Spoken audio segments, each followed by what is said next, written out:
Welcome to Saturday Evening Chats with G23. Joined tonight by Mr. DM Faust and Mr. New York Outcast Rob D. Welcome, DM Faust. Hello, hello. Welcome, Mr. Rob D. New York Outcast. Welcome, Mr. Oh, Rob D. New York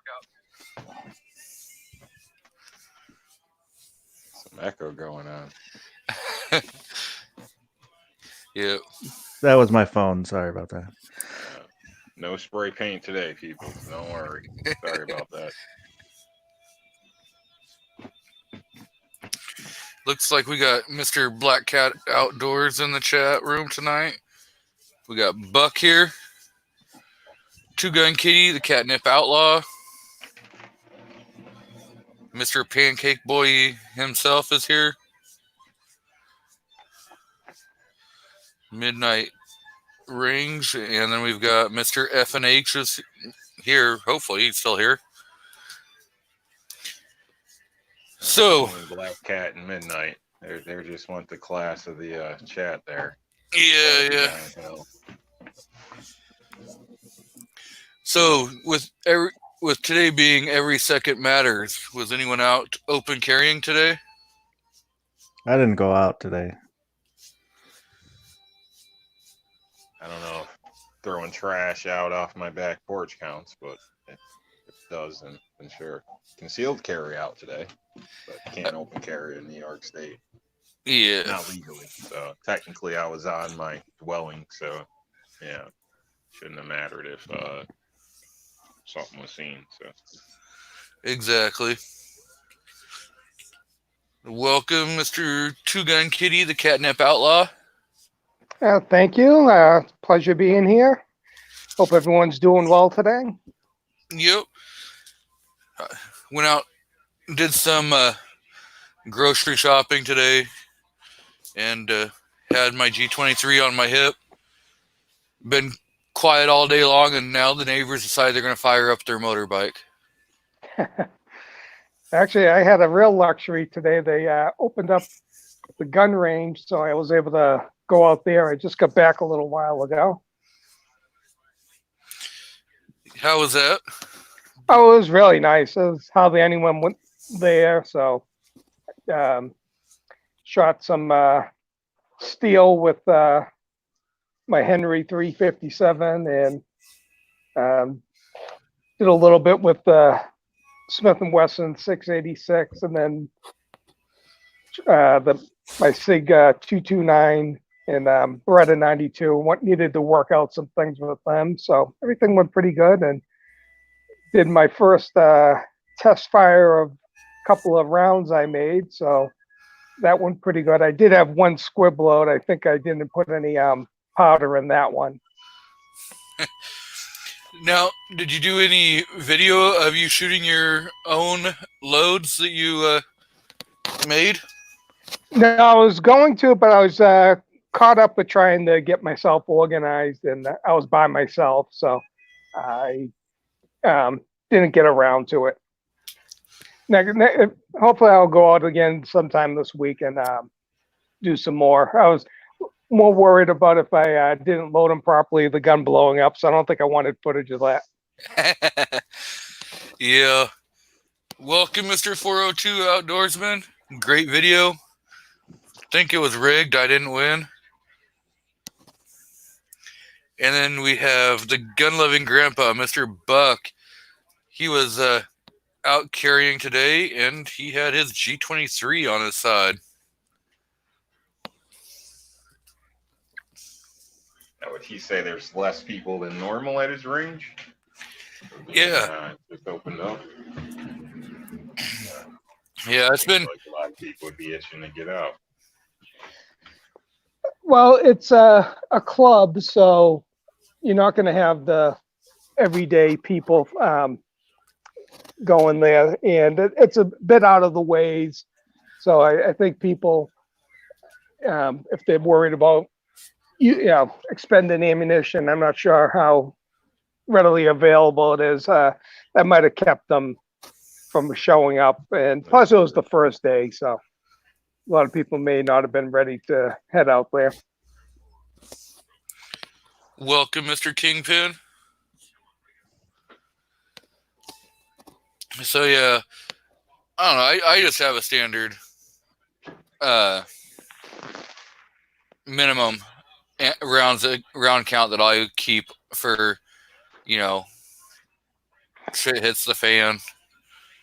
So, and I always keep probably around at least 1,000 for, you know, taking out for plinking. I try to keep a, private stock, as I refer to it, for whatever, whether it's an ammo crisis, shit hits the fan, or whatever the case may be. And then, practice ammo or whatever. But unfortunately, practice ammo was a little light. And so lately I've been trying to replenish as I go. But with them shutting everything down in New York, it doesn't make it very easy. So it has limited how much I'm willing to shoot when I go, unfortunately. So I can see that being an issue for some other people as well. I assume most places you can still buy ammunition or at least get it online. So, but yeah, it's not the same everywhere, I guess.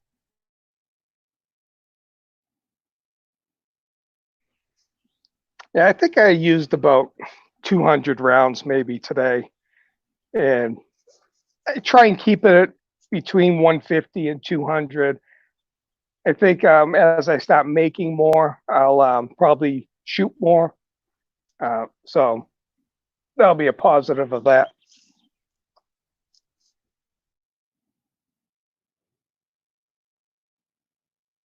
Definitely helps when you can make your own. So big difference.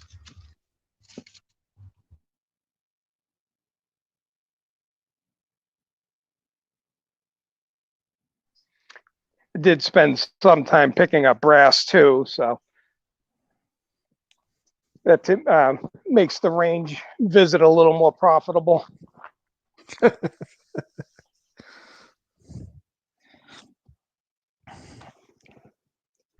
Yeah, you end up grabbing more than you shot. Yeah,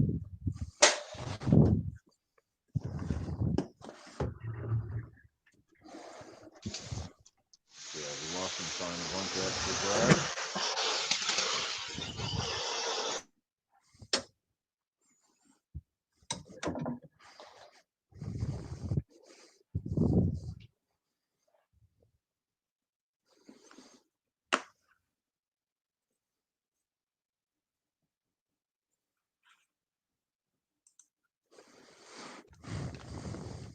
Having technical difficulties or something. There you go. Yeah.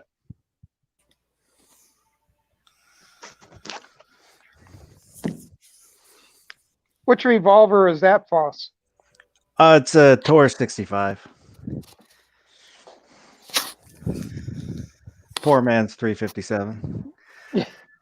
I got my 686 on my hip today.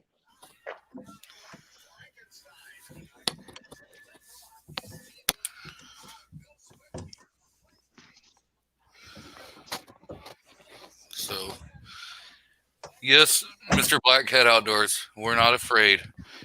There's a link in the audience if you want to jump on and show your EDC.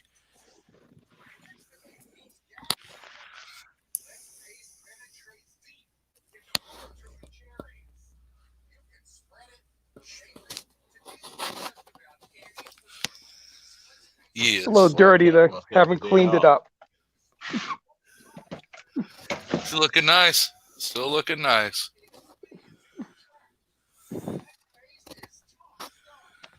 Better than a Glock. Ooh. I don't know, Mr. New York Outcast. You might look at the chat. Almost everybody's carrying Glocks today. A little more classy than a have Glock. That's what I'll say. crack too, but,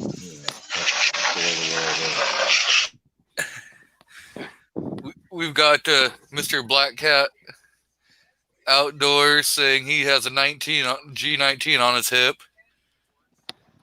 Buck said he had his G23 on him, so there's 3 right there.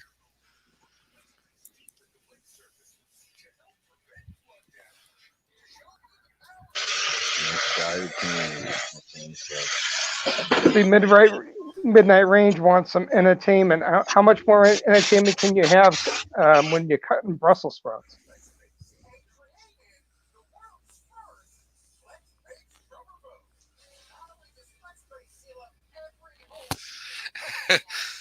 Uh-oh.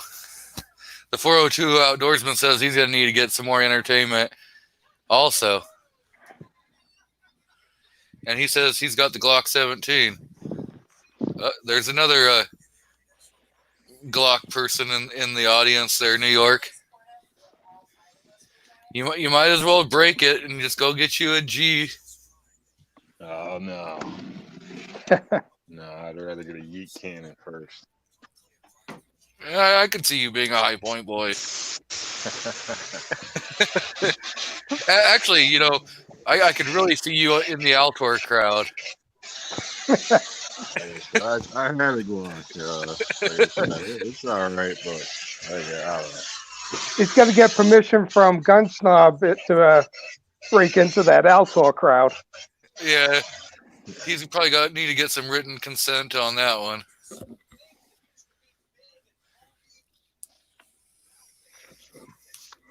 Instead of getting a Glock, I've been possibly thinking of doing a Polymer 80. Was it, I think, the Glock 19 version?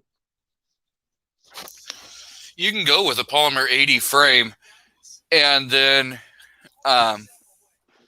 you can build it to whatever caliber you want. If you go with like an SS80 or a P80, depending upon if you're going to go full size or if you're going to go compact, subcompact, they have all those in P80 frames. So you just choose how you want it. Do you want to, like a G19? Do you want a G17 if you're going to go 9mm? Yeah, I would probably go with the G19 version because so you could easily, you still get capacity. Yeah, you could easily just go with like a G23 also, which is the same frame style, and all you're having to do is swap out your barrel. Oh, for the 9, yeah, that's right. Because you can go 923, which is 40, and then you can go with the 32, which is the 357 SIG. See, I ordered a new slide for mine, and so I'm going to have one slide that's set up as a 40, and then I'm going to have one set up as a 357 SIG.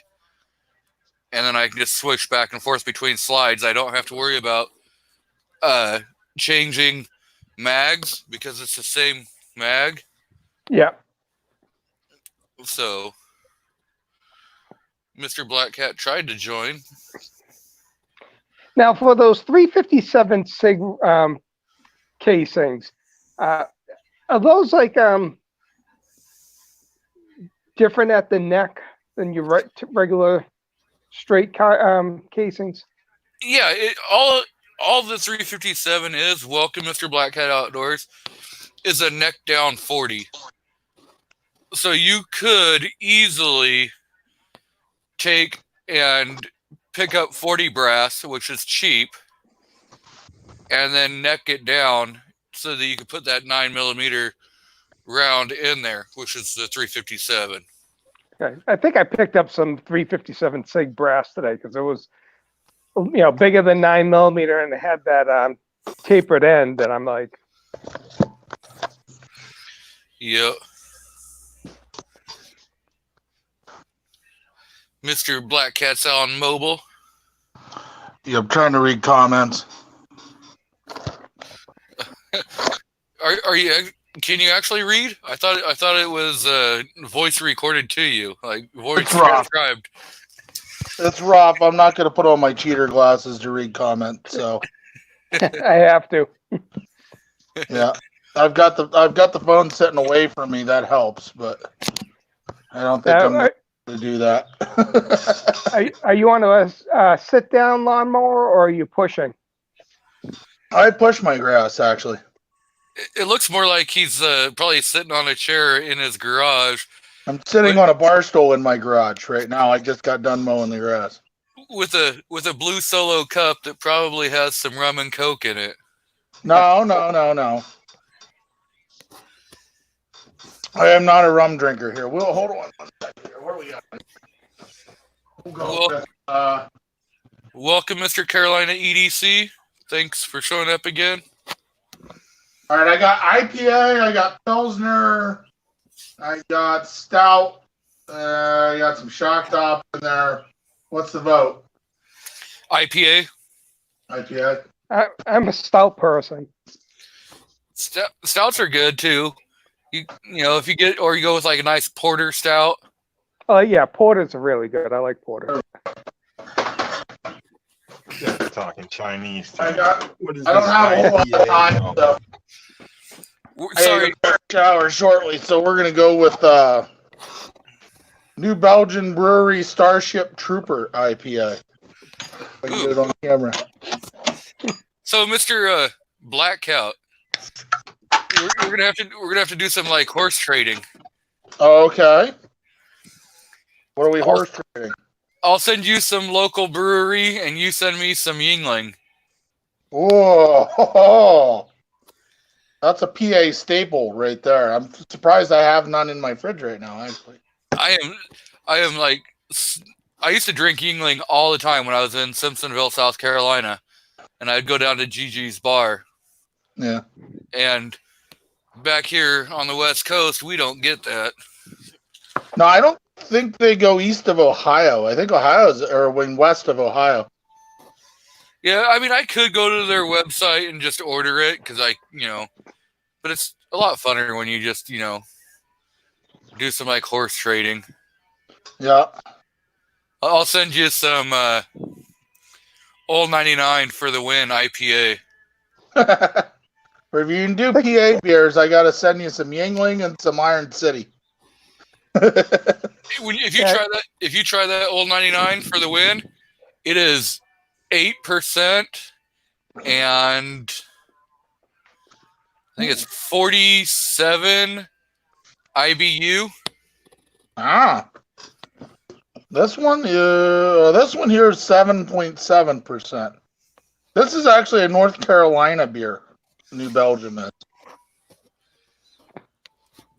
Voodoo Ranger they make. That's kind of their thing.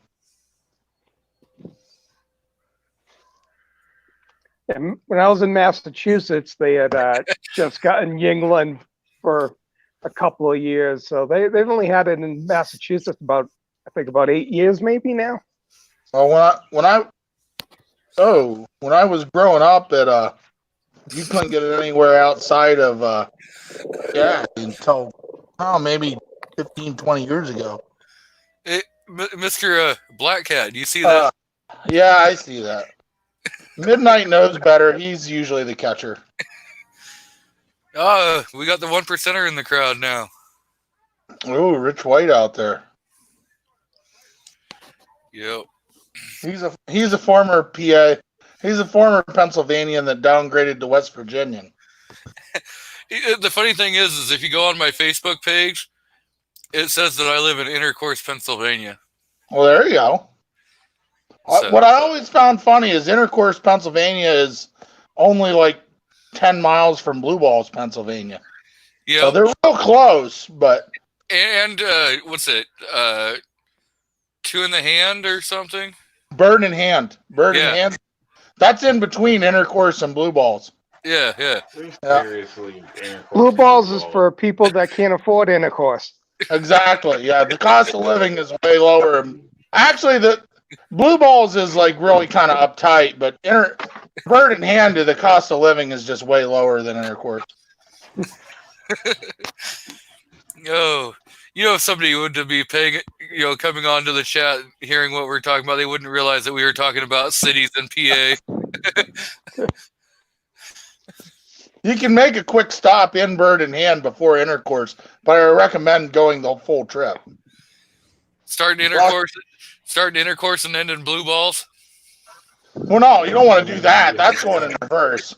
You want to go east. You don't want to go west. In fact, you should avoid blue balls altogether if you can. It's not a very nice place to be. Bird in hand's all right. I mean, I've been married for 20 years, so I can handle bird in hand, but intercourse is where it's at. That's why I live there, according to my Facebook page.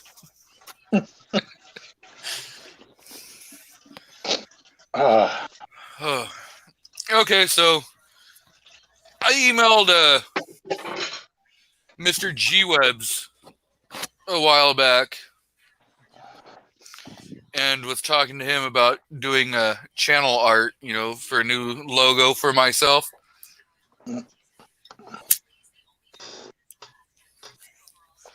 And so I finally got it. He did a live stream the other day. I think it was like Thursday night, where he showed the design of it, and I was there to help. So I am going to show the one that I picked, if I can figure out how to do that again. Technology, it's all new to me. Yeah, I saw some of that on there this morning. I was looking back at his show that night.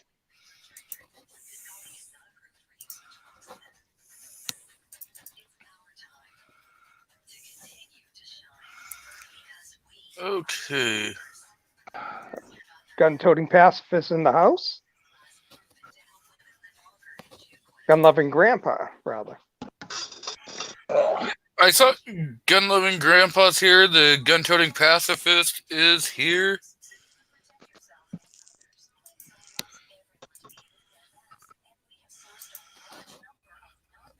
Okay. So that is going to be the new G23 image that will be coming up shortly once I shrink that down a little bit. No, it doesn't infringe on any trademarks or anything, does it? Nope. It does not infringe on any kind of trademark or anything like that. So, but I might change it a little bit, because I'm thinking about. I'm going to stick with this, but I am also thinking about kind of changing it a little bit and putting. I'll have to change this next image so I'm not infringing on trademarks or copyrights or.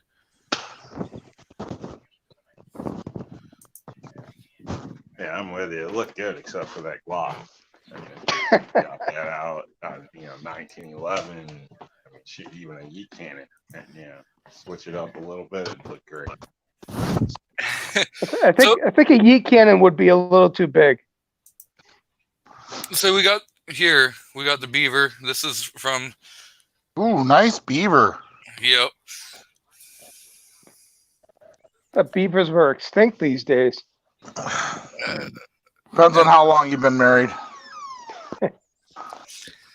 So instead of having him like with his arms crossed, I'm gonna probably have his arms down, and then put that G23 across his shirt and everything, and then I'll have changed it a little bit, or have somebody change it a little bit, so that I'm not infringing on trademark.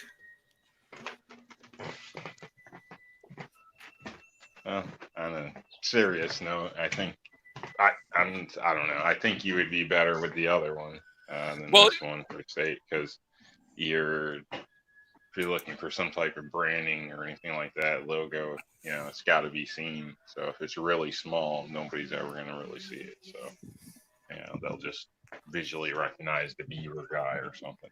You know what I mean? Yeah, small on his shirt. So that's kind of what I was thinking also. So, I mean, we got I think Mr. your wife wants you to be known as the Beaver guy. That might not work out too well. Hey, Leave it to Beaver. Well, let's not get carried away. Being Either known as that or the you'll be Beaver real guy is popular not with always a people. bad thing.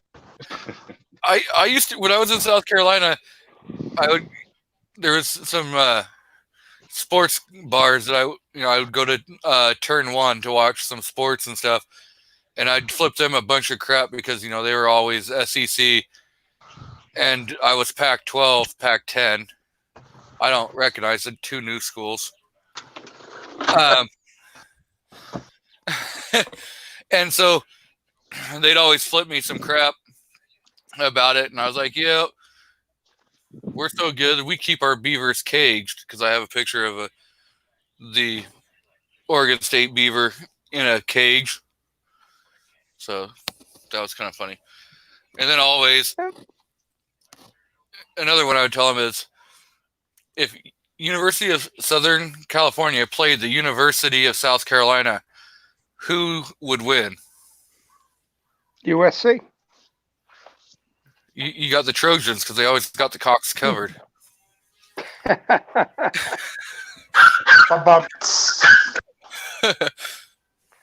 Unless the Trojan burst.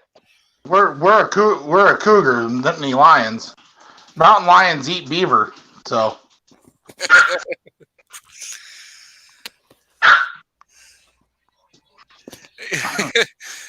you got Carolina out, EDC out there going, I'm unsubbing right now. I have that effect on channels. I'll let you know that. No. He's a Gamecock fan. So after that Trojan joke, oh, welcome, Miss Mystic Guns. And Gizzard Gary in the house. Yes. Oh, the butter snob is in the house. Yes. The gun snob is afraid to show his face in my chats. I don't know why. That's not a bad thing.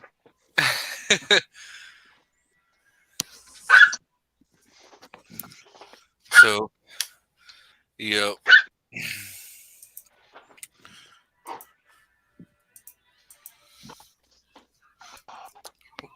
I like the logo. It's a nice, clean logo. So, be very easy to distinguish.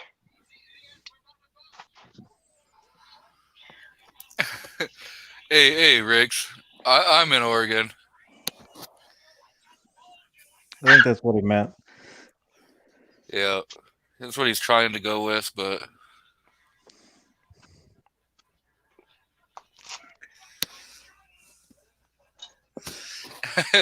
the gun-toting pacifist asking if that's an attack dog in the background. Yes, she is. It's a tactical attack dog. She's pocket carry, though. Welcome, Mr. Southpaw RX. No, you just know the area, Rich. You don't know where I live.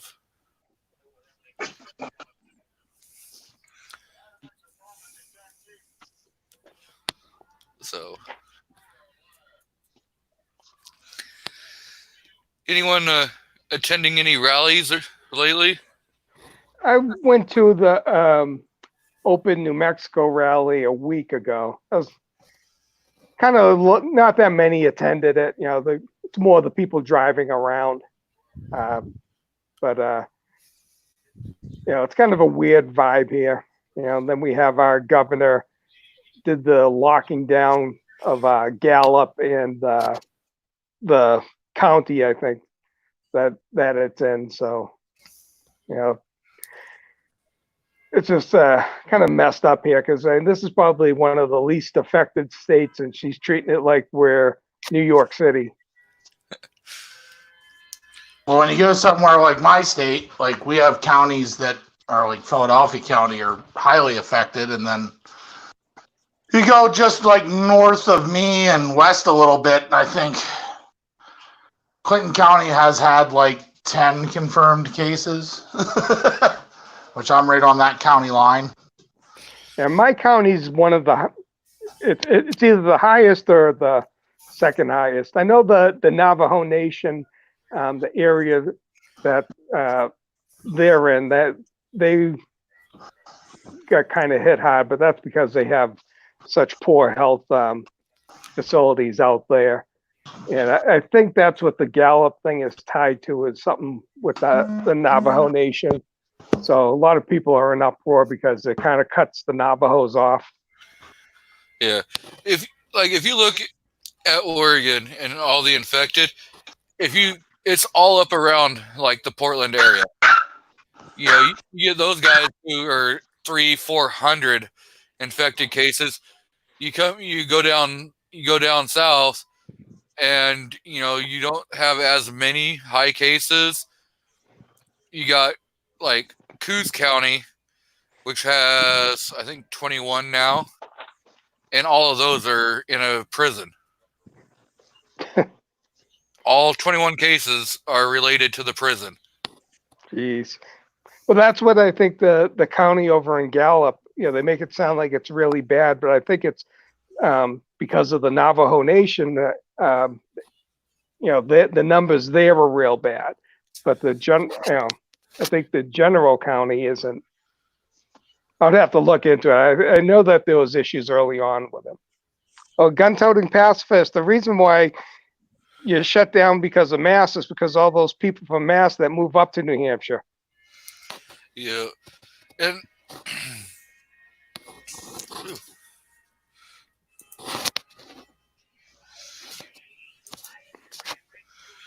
so yeah, it's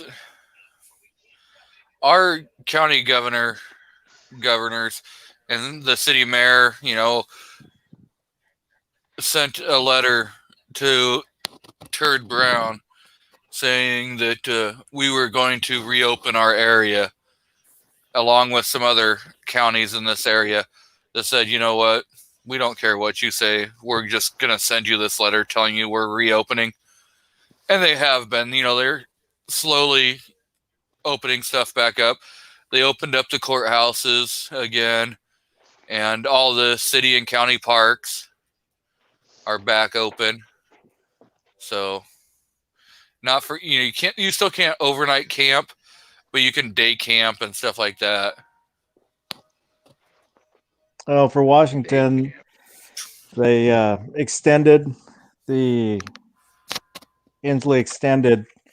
the lockdown. Yeah. And is slowly going to open up stuff. They've opened up fishing and I think hunting, and they're gonna open up like 100 parks. And he's being sued by Iman. Yeah. And what he extended it out till June, and then a slow reopen, possibly mid-July or August before it's actually going to be fully reopened, is what I was listening to when he did his live stream on Facebook. Yeah, and smaller counties that haven't been affected can open completely. It's something like counties less than 50,000 people, or I forget what number. I think Yeah, he handpicked like 4 counties that he's going to let be your guys' guinea pigs to reopen. Yeah, here our governor, she extended it to May 15th, but you could open up 3/4 of the counties because they basically have, you know, minimal cases, if any. And she's just being stubborn to, you know, toe the Democratic line on how they've been handling it. Riggs, just because you can't camp overnight in the city parks or county parks, we have BLM land, which has been opened back up. You can camp. All you have to do is just go to the BLM land. Or you can go into the national forest, because none of that was ever shut down. Yeah, I was Just gonna don't say- camp at the road stops. Pennsylvania is like doing like a half reopen of half the state here, but they're opening private campgrounds, but not the state parks for overnight camping. But the state parks are open for fishing and for hiking. So I don't understand why camping is the issue, but our governor is kind of an idiot. Like, it makes no sense. Like, my wife, I don't want to dox myself, but my wife has her own business and has been closed this whole time, and she's not allowed to open per the new orders. But almost an identical business up the street has been open the whole time. What does your wife do, Black Hat? She's a massage therapist. Okay. Yeah. Wait, we were talking with, So like she's not allowed to open, but the chiropractor's office up the street, it has been open. And Yeah, they employ a massage chiropractors- therapist. yeah, chiropractors, I think, are allowed to open because of where people do have some debilitating back things. My wife talked with hers, and there was an explanation behind how they got around it. Where like Yeah, a but- dentist can't be. It's still kind of bullshit when my wife does pretty much the exact same thing. Now, is there the $20 happy ending at the end of that? No, she's actually like a serious. Right, man. She actually does like serious work on people. We get those on every corner here with the Chinese ones and a couple of Korean. Yeah, I'm a truck driver. I'm aware. They're like next door to every truck stop. But They're on every corner here. There's more Chinese massage than there are convenience stores. But like I said, a legitimate massage therapist. She works with she gets referrals from chiropractors and physical therapists, and she's not allowed to be open. But the physical therapists and the chiropractors that refer to her are allowed to be open. Yeah, because they kind of go hand in hand, the medical massage and chiropractic. Because I know when my back was thrown out, I was seeing both. Yeah, usually your physical therapist or your chiropractor will recommend her. That's the only way insurance will cover it. Right. Yeah. Yeah, she's been closed since the beginning of this. Hey, Black Cat, you got a comment for you. It's on the screen. Oh, what?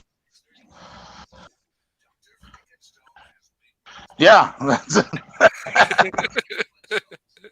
Exactly. What the hell? You love me a long time. Yeah, we were talking with my wife's hairdresser the other day. She actually came over to do our hair, and she's not planning to open until June 1st. From the because even if they would allow them to start opening May 15th, the practicality of how they would roll it out wouldn't make it feasible for a lot of those type places. So they would. Yeah, she's like, planning more towards June now. It's stupid. If you don't treat people like fucking children, just open stuff up and let people do what they've been doing already. Go on to all the other stores. Well, that's the thing is like, are you any more safe going to a Walmart or standing in a line to get into Walmart? One thing I get a kick out of here. It's pretty windy, so is 6 feet enough if I'm downwind? If someone sneezes over there, that's going to travel more like 10, 20 feet. Well, a sneeze just in a closed room will travel no less than 12 feet. Now, if you're adding wind on top of that, it's gonna go a lot further than that. You're probably looking 40 feet at least because of. Same thing I was talking about with somebody yesterday. You look at it, Walmart's allowed to be open. Lowe's is allowed to be open. They sell building supplies, appliances. Why is the local appliance store here not allowed to be open? Because that guy just does one thing, appliances. When Lowe's what about a like shoe 40 store people too? in the store, and the local guy has like 3 people in the store at a time. Yeah, Yep. and he can manage What's wrong those with 3 that? people. And the thing is they every state allowed big box stores to stay open, Yeah. but they told all your local mom and pop places, you have to close down, no matter what they were, except like convenience stores. You Or they know, put such strong restrictions on them where it wasn't feasible for them to stay open. You know, like the number of people per square footage. Stuff like that. And I think if you're concerned, you shouldn't shop at Walmart anyways. In a situation Yeah. like this, because it's going to be a mass How gathering. about it? Go where the people aren't going, which would be Yeah, well, I mean, store. Yeah, I haven't been in Walmart in I don't know how many months. Even before this, I just do not like going to the store. The one that pisses me off now is Costco, where they're making it mandatory for masks. I'm going to try and go in there, and if they say something to me, I'm going to be like, I can't wear one for medical reasons. Creates anxiety. Our whole state is now mandatory for masks. It has been for some time. Massachusetts just did it. I think yesterday. My son had texted me about it, but he has ADHD and anxiety, so he can use a medical thing because he says he can't wear one. It just freaks him out. At this point, I don't know. If you've been actually staying at home, you shouldn't have anything spread. Well, that's exactly it. These people buying all these disinfectants for their house. It's like you're the only one in there. You didn't have to worry about disinfecting. The whole point of the mask issue wasn't to keep you from getting the virus, it's to keep you from spitting on stuff, basically. Right. So if you haven't been around people, then it's not as much of a concern, What about the person? People from cleaning their house, because apparently that's not a common thing. It's amazing how many people had to be told they're supposed to wash their hands and clean the fucking house. But as far as you're the only one in the house, most people still go out and shop and this and that. Everybody gathers at a grocery store. If you sneeze or drop what about the floor, and you're going to track it into your own front shoe. So no problems with washing your place. Yourself. You should have been doing that long before this. Hey, what about the people that are driving in a car by themselves wearing a mask? It's like, why bother? Yeah, why? I think a lot do it just, they have it on when they stop and talk to people and things. So I see that a lot here where people have it on their chin. But as soon as they pull up somewhere, then they put it on their face or whatever. So. Well, the funny thing is you got all these people that did these homemade masks or bought those homemade masks, and you really can't breathe in them. So they end up just pulling it down over their nose anyway. So it's like, what's the point of it? Most of the time. Works better than a mask for me. That's because you want to play cowboys and Indians and act like you're the outlaw. I got told I looked like I should be robbing a train at least once. So I stopped by Home Depot yesterday to pick up something I had ordered, and they have one way in and one way out.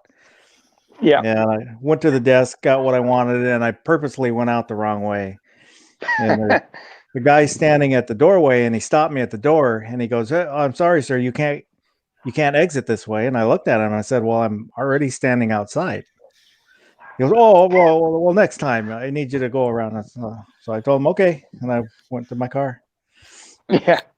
See, a lot of businesses, I don't screw with a lot of the businesses. They're just trying to comply with shit that they don't know what the hell they're doing. Yeah. Well, the thing is a lot of the stuff is so day late, dollar short reactionary. Yeah. It's like, you should have been telling people wearing masks from day one, or, wear a face covering day one. You don't wait till 3/4 of the way into this and all of a sudden say, okay, you got to wear masks. Yeah. Damn it, if this was so severe, the damage is already done. And here's the thing. Here's the thing I said. If they would have come on TV and said, hey, here's what's going on, it's probably a good idea to wear masks and stay 6 feet away from everybody. Why don't we just do that as a citizenry, which is basically what Sweden did. I think it was Sweden or Switzerland, one or the other, that didn't do the orders. They just put it out that way. Like, hey, here's how we know that you might keep from spreading it to people. Let's just do this as a population. And then we don't have to actually make any kind of orders or anything.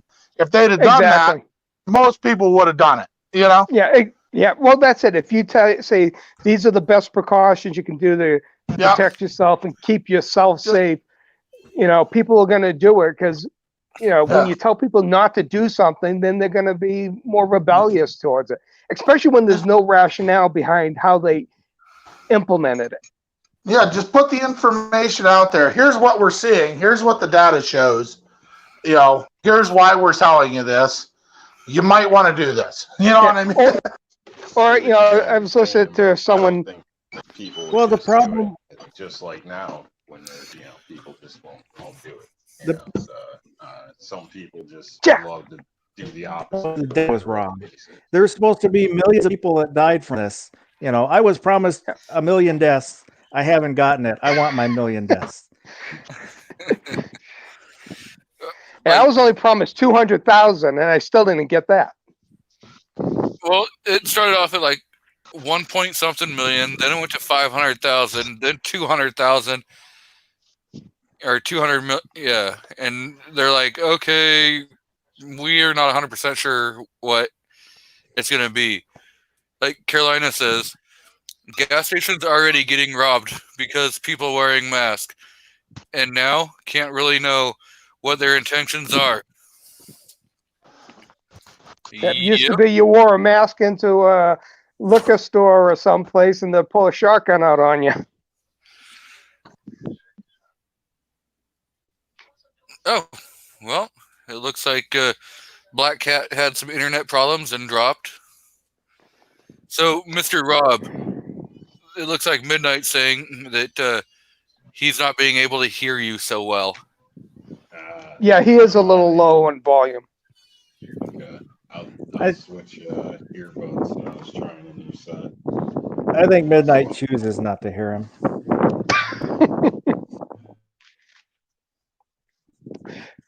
You know what? One person I was listening to, he was right on top of this back in early January when it was emerging in China, and you know, he says that the mistake they made is that they should have just came out and said, we don't know what we're dealing with. These are the precautions that we need to take until we can figure this out. And people would have, I think, rationalized that so much better.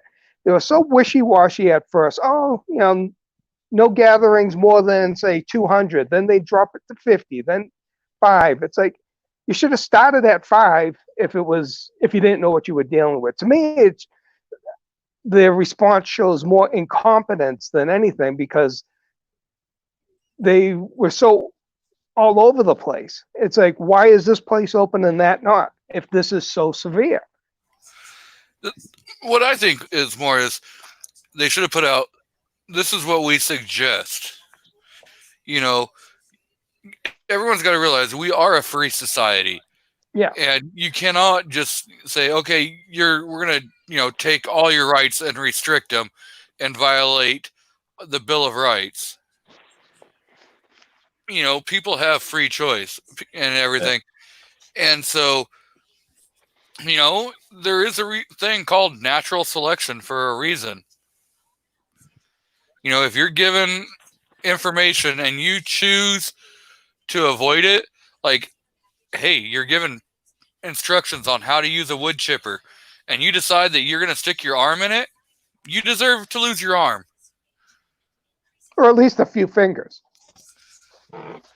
I agree. I don't know if Mike's any better, but I think that's better. There is human choice and responsibility.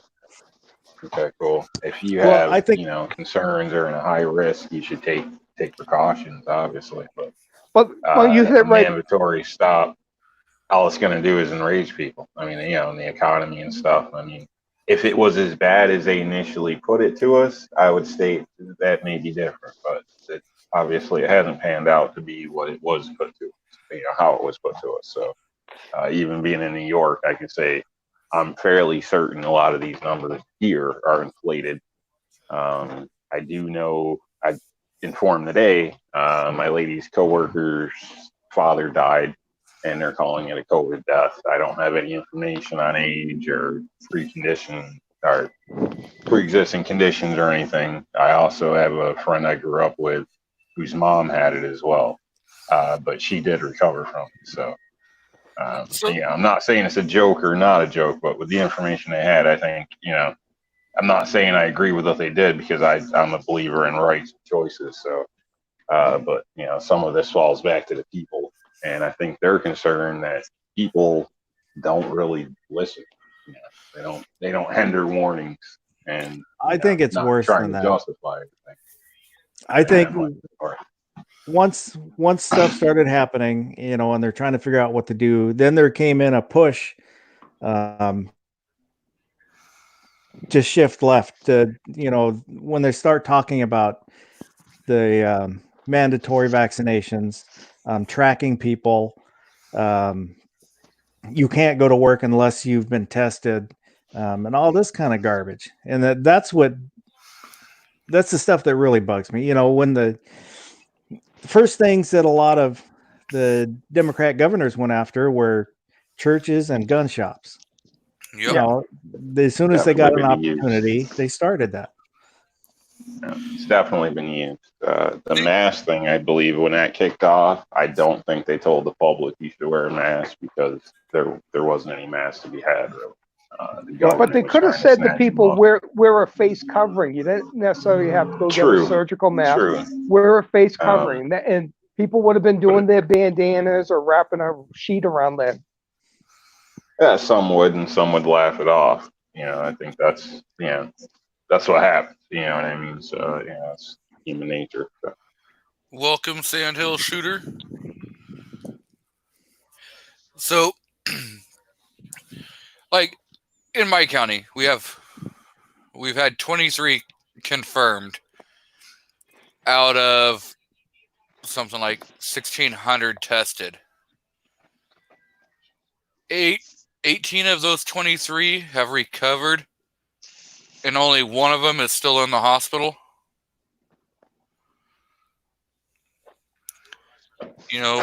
We've had 0 deaths so far from it, but that doesn't really mean a whole lot because for Washington, the numbers state that it's not that, I don't mean to sound insensitive. It's not that bad though. Whether it's been due to the shutdown or whatever the case, statistically, it's even here, it's not as bad as projected. So we kind of recalculate if you want to trust any numbers out there. We're at a pretty low % of death. So for Washington State, Inslee, in his last press conference, he talks about 800 deaths, and that's about 200 deaths per month average. More than that will die a day being crushed by the refrigerator almost. It's malpractice, going to the hospital for a normal procedure and things go wrong. Thousands of people will die. Thousands of people will die in car wrecks. Here's a good example. As of the end of March in New Mexico, there was 101 deaths by traffic fatalities.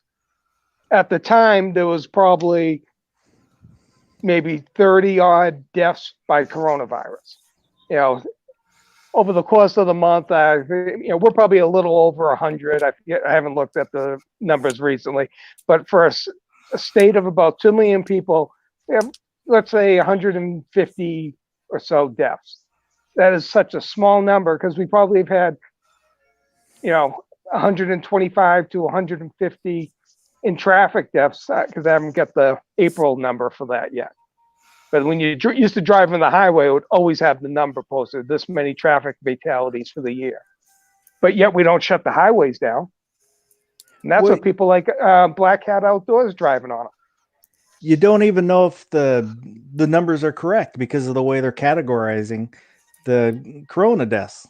Yeah, they're not correct. I think they're off both ways, to be honest with you. So who Yeah, could really we tell? won't know anything about the numbers until probably a year from now. I think that's when the truth will slowly start to come out.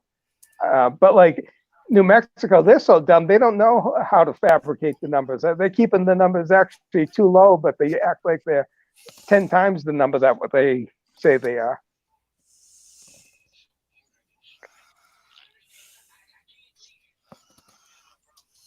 I get multiple times a day.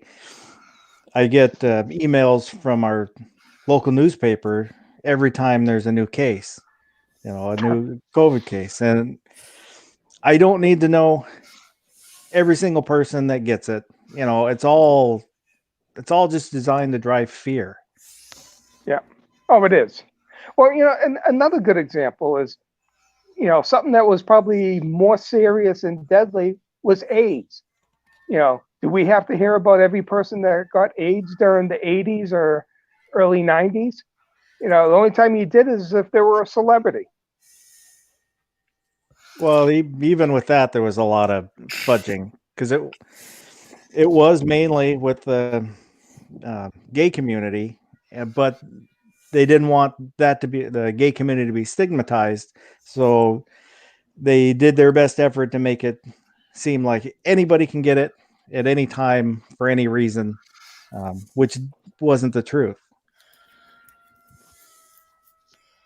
No, you had to kind of put yourself into a risk category to have to worry about it. According to a quick search on some numbers here, I'm seeing that there's more people still to this point that die of overdoses than we have of the COVID deaths so far. So, I mean, again, I'm not trying to lighten the load or anything, but it's not the way they presented it. So but that's an example. Just come a little bit. Yeah, that's an example of that's a problem that we could attack, but they ignore the overdose deaths. Yeah, but this is such honestly, a big ordeal. In my opinion, I'd rather they don't waste my tax money on Narcan. Remember that? I think we should have, we'll help you out once if you're dumb enough to do it again. And oh damn well, personally. So that's just me. People like that don't change until they want to, and a lot of them get to the point where they don't want to change. So I don't see the point in putting, old or weaker people at risk for the next junkie to get their fix. I'd rather just be done with it. That's me.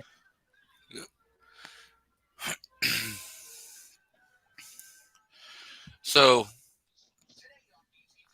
like, I'm an essential worker by their definition. I really don't see that I am, but whatever.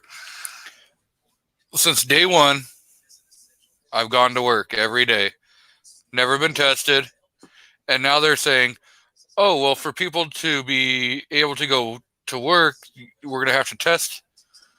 Well, what, you haven't been testing a single one of us daily, people that have been going to work this whole entire time, It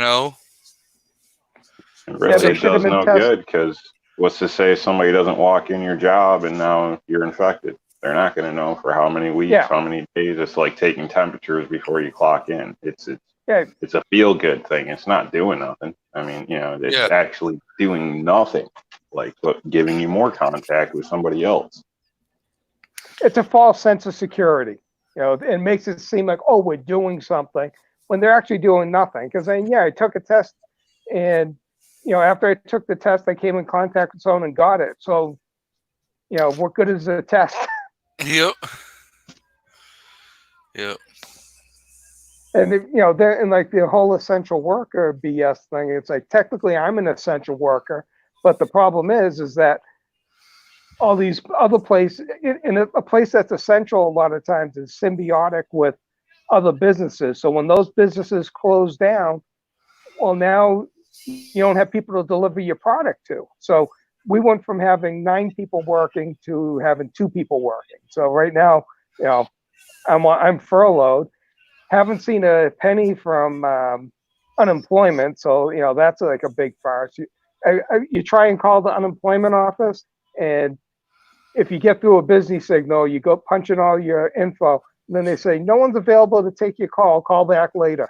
It's like, you don't have a callback feature or people on hold at least.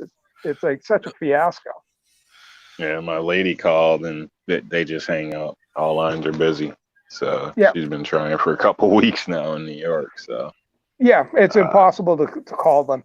And Yeah. it's like, I'm the type of person that I want information. I have questions. I want questions answered. Am I doing something wrong with how I'm filling it out? Is it, why haven't I gotten anything paid? And I've contacted my employer, and she says, yeah, and as far as we know, should be getting stuff. But there's no one from unemployment to give people answers, and they're just avoiding it. Welcome, Aaron. Yeah, but I know, like, at least here in Oregon, I'm not sure in other states. Like, the unemployment says, they'll back pay everyone for the weeks Yes. that they were eligible. They're supposed to, yeah. that's what they claim. They'll retro But back. the problem is the frustration is when you have bills that you may need to pay. Luckily I'm not in that dire straits, and I can manage. My wife is working, so that the house is all set. It's just that it's the stress it causes people. If I was a person that was the sole provider for the family and there was no income coming in, what are these people doing? They can't go buy groceries. I'm sure they've already maxed out their credit cards and stuff. And it kind of infuriates me when you see these commercials or places saying they're donating food to hospitals, or free McDonald's doing free food for nurses and stuff. Those people are making paychecks. They don't need a free meal. It's the people that have been laid off and families that don't have any income coming in. You should be offering free meals to them.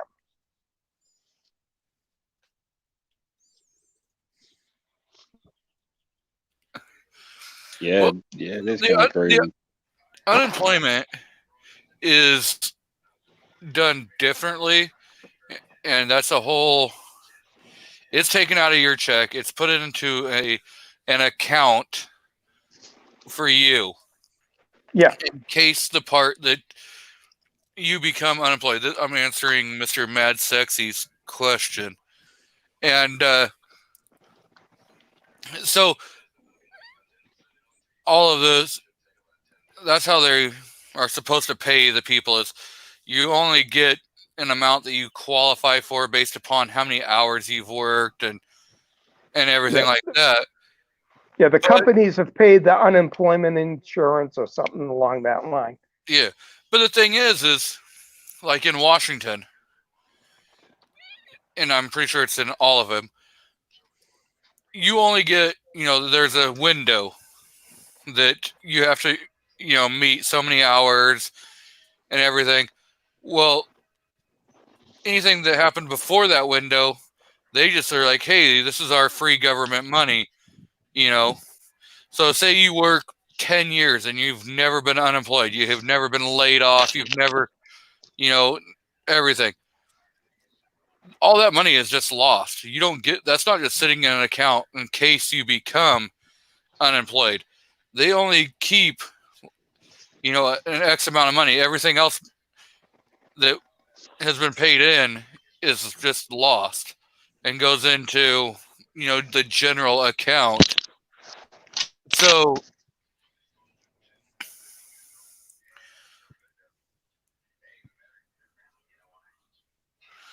well, like I'm gonna have to bounce out.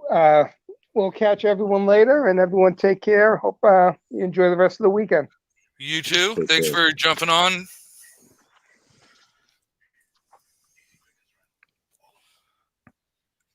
You got any? Oh, so Matt, I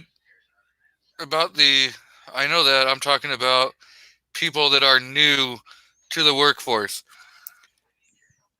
You're kind of screwed, honestly. Like here in Oregon, you have to have worked so many hours to qualify for unemployment, I know that's Washington also, you have to have worked X amount of hours Same in New York. to qualify. But in Oregon, you have to have been with that company for 18 months. So even if you hit the hour threshold, which you should hit the hour threshold if you've worked there for, I think it's like 6 months. But It's not like that in New York.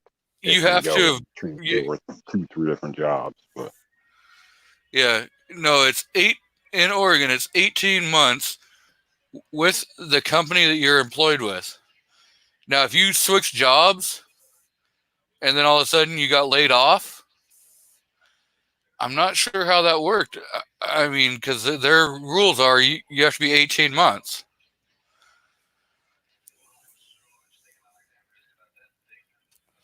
you know, I know. here people have it maxed out, like marked out to the day. Like they'll quit like 2 hours after clocking in because they got their hours in, they're done. They take off, try to file unemployment. And then I've even seen people come back to the company that's paying them unemployment and see if they could work under the table, which never turns out good. So if you're one of Yeah. them people, I don't advise that. I guess some people just, don't put the pieces together, but nobody wants to pay you twice. So, but it's pretty entertaining to see.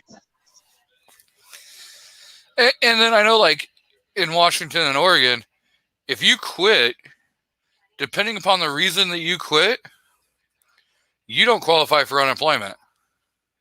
Yeah, it's supposed to be that way here, but people get away with it. I don't know how they do, but they do. It's amazing. And then they run right down to social services and apply for emergency food stamps, and it's like it's a routine. Like they just, they're waiting for the eviction notice so they can get a statement from the government saying they'll help them, avoid security deposit to the next place. Like there's a whole class of people that just live this way. In Washington, you can sometimes get unemployment if you quit.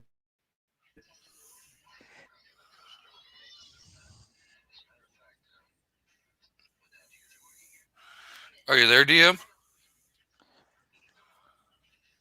Yeah. Can you hear me? Yeah. Oh, okay. No, I was quiet for a while just because I got worked up, so I was trying to calm down. I was about to start laying into the fuck them, fuck this. And yeah, we're all adults here. Chat. Yeah. I don't want to bring it up. Sometimes you can get unemployment if you quit. Yeah, it all depends upon what the reason is for your quitting. But what I know what Rob's saying is some people will quit, and then when they apply for unemployment, they'll put on there that they were like let go, they were laid off. Yeah. Or some type of discrimination or something. All they got to do is make something up, and they'll get paid. It's whether there might be I forgot what they call it, like a hearing thing or something. But I've heard stories about people just bull crapping their way right through, and they're telling you like it's funny. Well, I'm just thinking like, it's people like you. So, but and then the thing is like they'll be and it's based upon if you file for unemployment, the company that you worked for will get a letter stating that you're filing for unemployment. And if they don't challenge the reason and say, they just say, okay, yeah, whatever, and just let it go through, then you're going to get approved for your unemployment. So you could say, hey, I was laid off.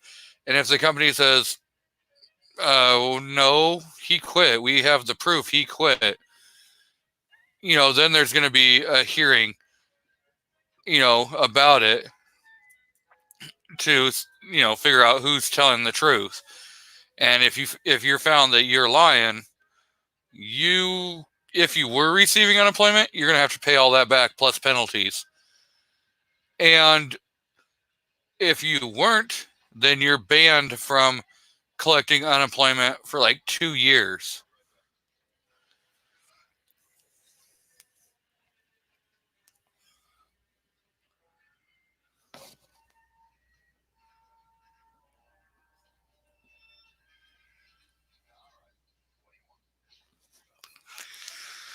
Oh yeah, it doesn't upset me, Mad. None of that does. Talking about the 18-month deal, or No, he's talking when he says he was talking about the unemployment, asking about like unemployment and stuff, and nah. so he was like, "Hey, the Warsaw Patriot is in the house." I'm I thinking, think it's crap for your state. I mean, especially for somebody starting off, if you're working somewhere for 8 months or something, and then they didn't need the help or whatever the case is, and then you get a different job, and then something happens and you can't file. I think that's kind of crappy. no, If you had been working just because you switched jobs, sometimes switching jobs isn't your choice. So yeah, but it's now not like always your lack of workmanship or something. Sometimes positions just end. yeah, They don't need you. You know what I mean? Things like that. So kind of sucks. now there may be loopholes about like that. I'm not,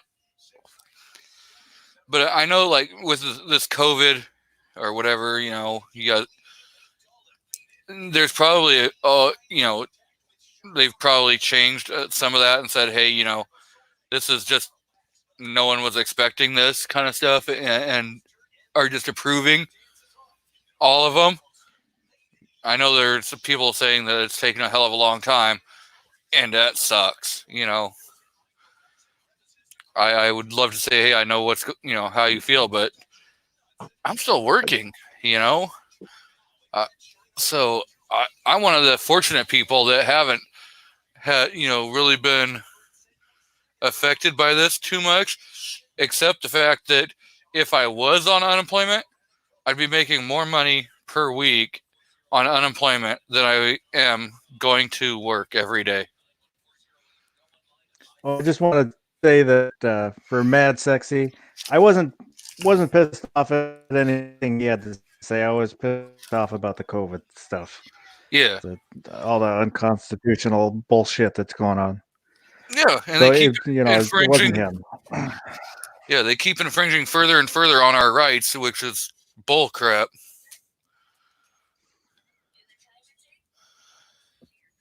So it is crap. Using it to try to throw everything they can at us like usual. So they keep throwing it. We get some deflected, but the way things go, something usually sticks. We're not happy with it. So hopefully that doesn't turn out being the case here.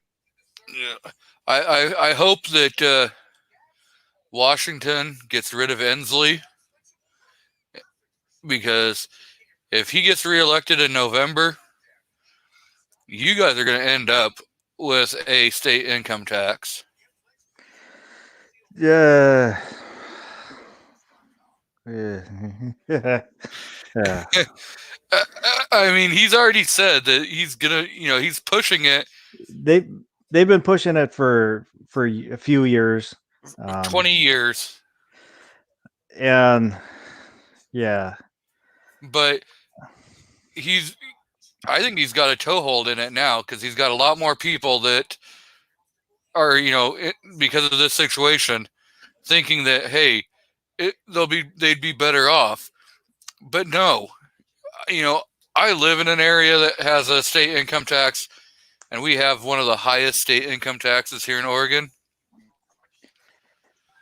I think whoever runs against him needs to push what he's done with push the unconstitutional, and hopefully he loses the suit against him, and they bring that up and use that against him.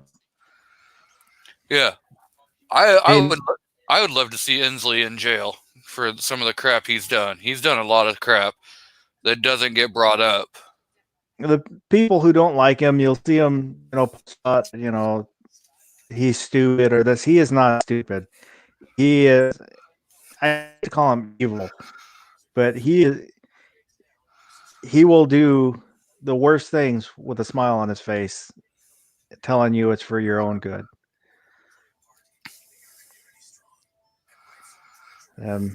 Trying to stay calm. Yep. So, okay, so back when what was it? GOA did their mass emailing for the 5717. I emailed, and I did the email send out and everything, and one of my senators responded, and I am going to show his little email, and I'm gonna read it because ew, yeah. And then I responded back. I responded back to him and told him what I thought of what his reply was.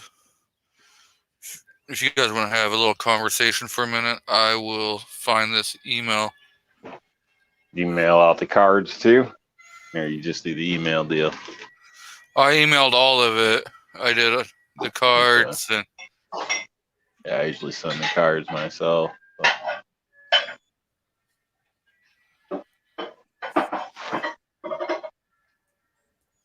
Yeah, guess they got a pretty big response from what I've heard. So, don't know if it's gonna mean anything, but I don't really think they care much till we stand up and make it change. I don't think there's gonna be too much of a change, but that's my opinion from from New York. So take it for what it's worth, but. Oh, I go back and forth. There's days where I think, oh, it's all going down the crapper. It's over. Yeah, then days where, we just need to stick together and we can fight this. So, yeah. The people can, but I think it's hard to win a rig game. So, they pick and choose what cases they want to hear. There's different rules for depending what class you're in. Seems, I don't know. There's no accountability. Even when somebody screws up and you point it out, nothing happens. So, I don't know. It's like trying to go to a casino anyway. By the time you leave and look back and see that big building, you should understand you're being gamed. But that's just my opinion. Okay, so I found the email. This is Oregon Senator Jeff Merkley. He says, "Dear Daniel," so everybody knows my first name. "Thank you for contacting me to share your concerns about legislation that would remove existing policy riders known as," I'm not even going to try to pronounce that, "restrictions that prevent collection and release of crime gun tracing data. I appreciate hearing from you and for the opportunity to share my thoughts." And then he goes into, "As a native of rural Oregon, I understand the importance of owning personal firearms for hunting, target shooting, and personal security for many Oregonians. No matter your difference on specific policies, we should all be able to agree that we want to ensure that guns do not wind up in the hands of criminals and those who are deeply disturbed, so that our communities and our families stay safe. A critical component to keeping law-abiding citizens safe from criminals with guns is allowing law enforcement officials to access tools they need to be able to identify serial firearm straw purchasers, release crime gun tracing data, and ensure that gun dealers are not conducting off-book weapon sales. That's Ty-Hart restrictions are amendments to spending bills that prevent the Bureau of Alcohol, Tobacco, and Firearms from effectively identifying and combating gun trafficking, and can even make it impossible for local prosecutors to describe the source of criminally obtained guns in court. I respect the protections the Second Amendment grants lawful gun owners, but the Second Amendment does not shield corrupt gun dealers and weapons traffickers. The rights of law-abiding gun owners are not enhanced by making it harder to prosecute criminal gun traffickers. Legislation to repeal the overreaching Ty-Hart restrictions, such as the Ty-Hart Restriction Appeal Act S 3299 or the Bipartisan Crime Gun Tracing Modernization Act S 3348, generally fall under the jurisdiction of the Senate Judiciary Committee, of which I am a member. Please know, however, that I will keep your views in mind should any legislation pertaining to these restrictions come up for a vote before the full Senate. Thank you again for sharing your thoughts with me, specifically during this trying time. I appreciate the time you've taken to contact me. Please know I will continue to work to protect the safety, health, and well-being of Oregonians. All my best, Jeffrey A. Merkley, U.S., United States Senator. So then I respond, thank you for your time and response, but I am very concerned that you will try to keep infringing on the Second Amendment, and I will use my YouTube platform to publicize this. We in the Second Amendment community do not believe in any infringements on our God-given rights, and all the infringements so far need to be repealed. So remember that you will come up for re-election and your votes will be public.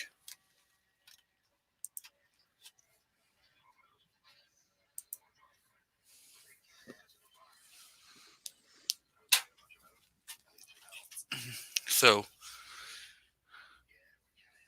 have you guys got any responses back from your emails from senators or anything?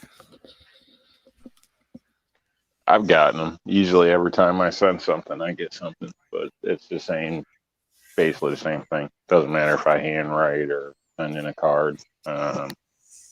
Most of the time, it doesn't even mention what the topic was. It just basically states, they believe in Second Amendment and blah, blah, blah. Your concerns are heard.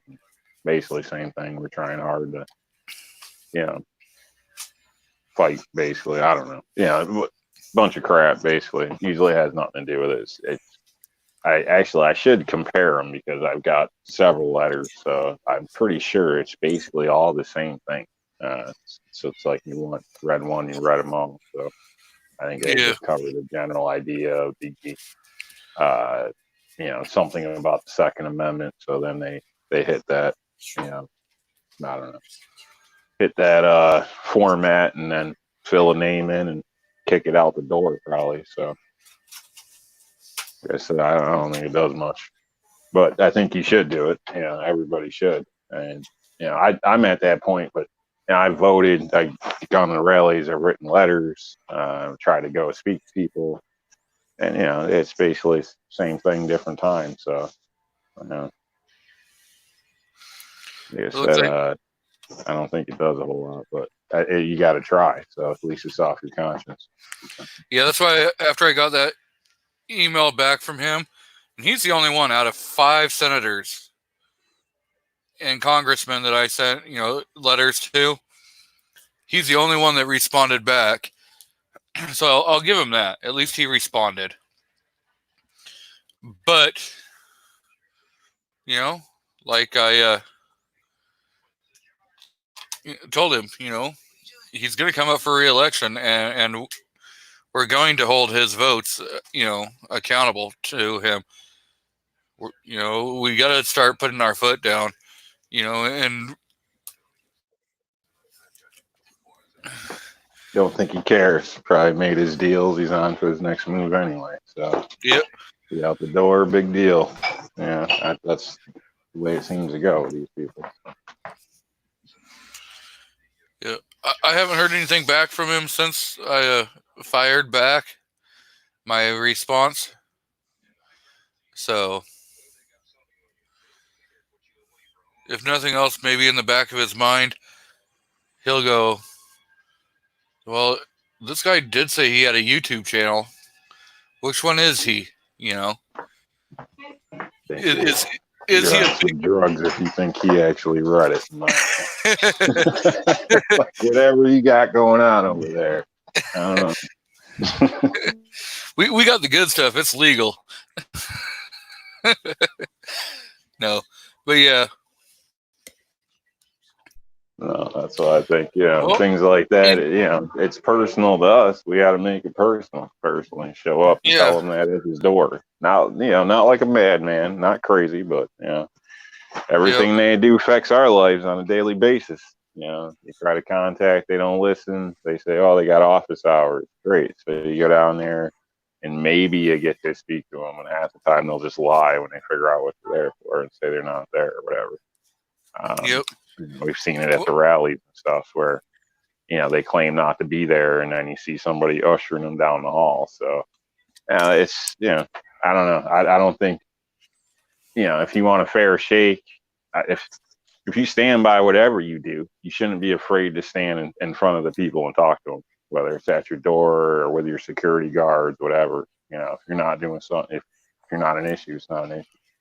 That's, why they don't want us having guns, because they can do whatever they want, and we can't do much.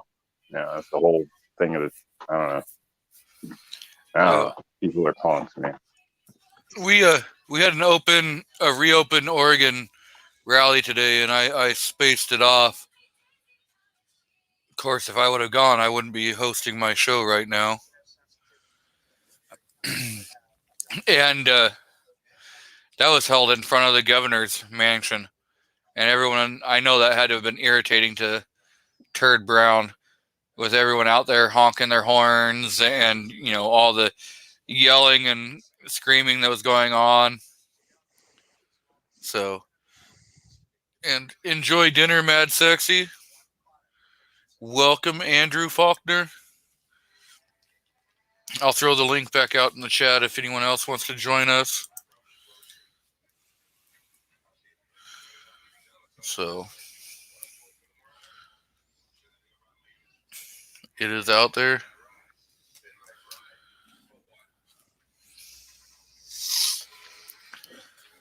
So, anything new going on with you guys?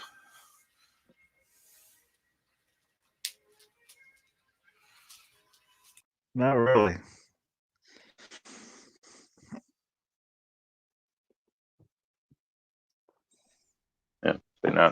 Not much new with me. So, a lot of projects around the house lately that I've been getting roped into, but besides that, that's about it. I see that, or hear that you're not happening to do any projects so far today. No, nothing major. So, pretty much wrapped those up yesterday, and didn't have any kind of work to do today or anything. So, day's a leisure day, although I've been tasked with being a cook tonight, so I got to make pizzas.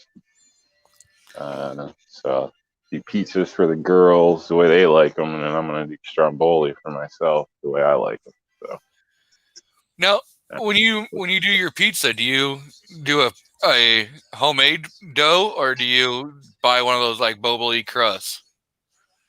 I see. I'll tell you exactly what I use. I don't use a homemade dough. Probably should, but I don't. Basically, what I've been using, which everybody tends to like now, is the Pillsbury pizza crust. So it's in the roll that you kind of, pops when you open it or whatever, pull Yeah. out. So that's basically what I've been using. Obviously, I throw it in, prep it, and then go ahead and dress it and finish it off. But usually do like a buttered garlic with the chopped garlic on the edges, brush that all on the crust and stuff. So obviously, presentation is half the battle, in my opinion. I think when it comes to a lot of things, if it looks good, you like it more.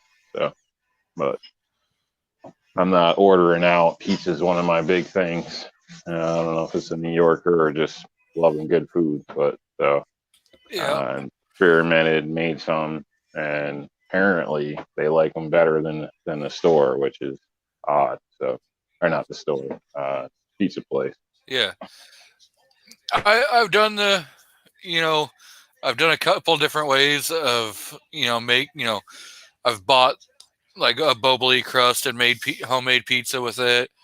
And I've done some of the canned crust.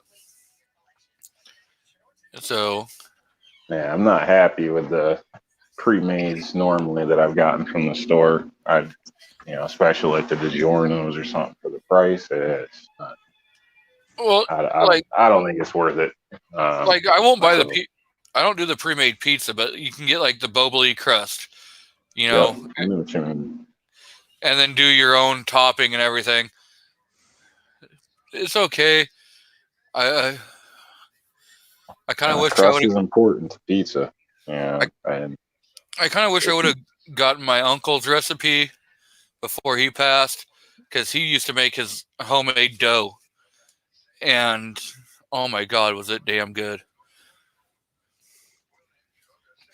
And yeah, it kind of makes or breaks it in a way. Maybe it is a New York. Maybe it is a New York thing because he was from upstate New York and everything. So, and he was an Italian boy. So, kind of should have got that.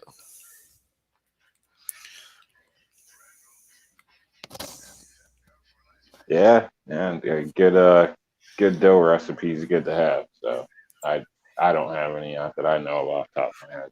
And this dough, the one I just mentioned, that Pillsbury, comes out all right because it's pretty thin. So I stretch it pretty good, and therefore it's more of a crisp crust.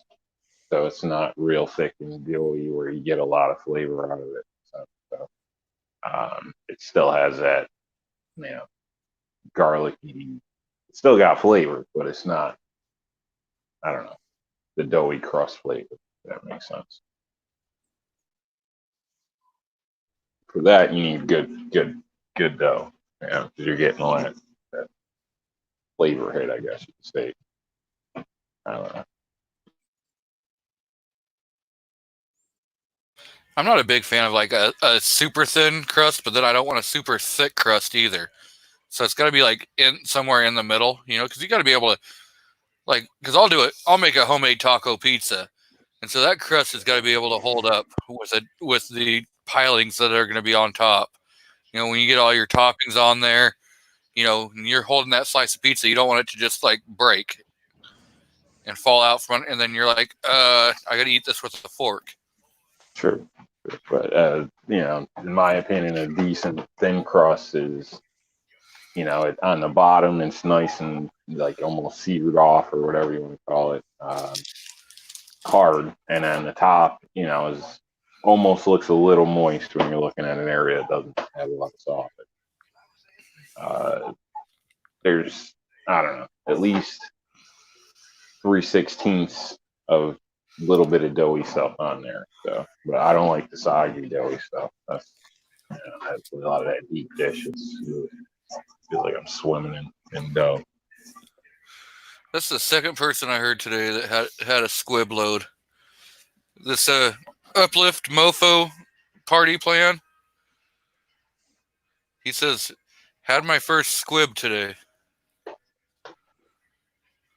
And then earlier It beats 21 years of payments. So, and then earlier, Two Gun Kitty said he had a squib load with his reloads that he was doing. So,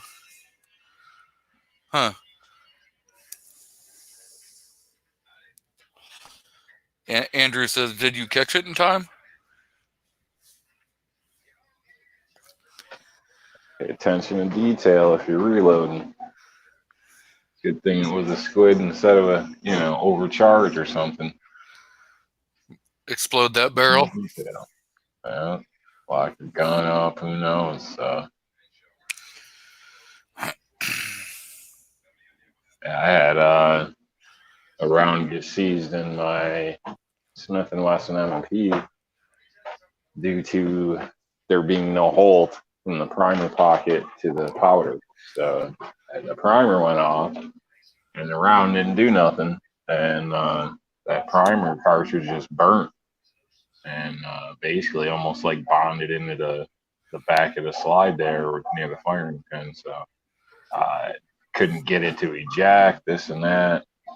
I was like beating on the side of the truck, and finally used a hammer and pop that baby out, and you can't even tell by the firearm looks fine. So I cleaned it up, looked fine. Still kept the round, and dissected to try to figure out what was going on with it. But it was pretty interesting. But I dang sure I was at least an hour and a half from home, so I didn't want to, hold on to it, I guess you could say. So I had to do something. Didn't want to leave it in the gun. So be my luck. I'm sitting at the light, and all of a sudden, boom. So who knows? Yeah.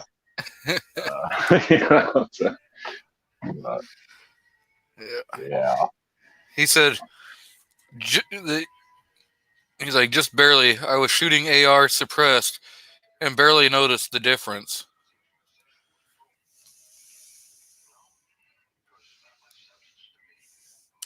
Andrew Made says, it out of the barrel. Most of them made it out of the barrel. I assume you barely noticed it. no, it sounds like more. It was because he says, well, then Andrew says stacking squibs in an AR doesn't end well. And the other guy said, Uplift says,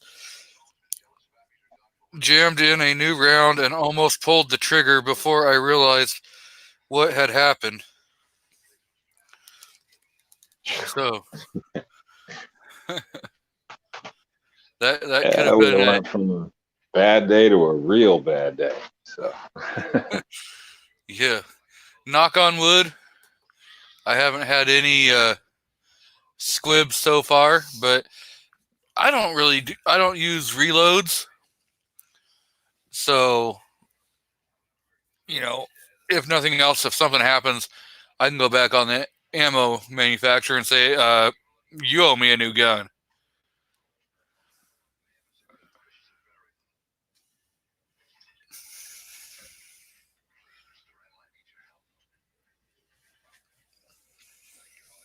yeah, I've used reloads back, let's see, a few years back when we had that ammo crisis. I actually purchased them from the gun shop. They were in a new box, and then when I got back, opened the box, and it was in a bag. It had a little label thing on it. And they were basically reloads thrown in a box. I thought that was kind of a little shady in a sense.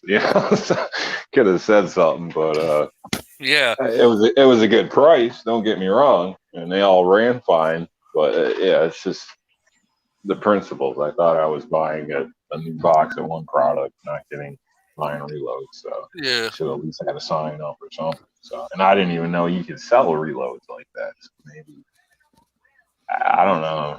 I don't know. So, but they all ran fine. You know, and the thing is another in Glocks, they tell you point blank, don't shoot reloads in the manufacturer barrel. If you're gonna want to go do reloads, you know, buy an aftermarket barrel.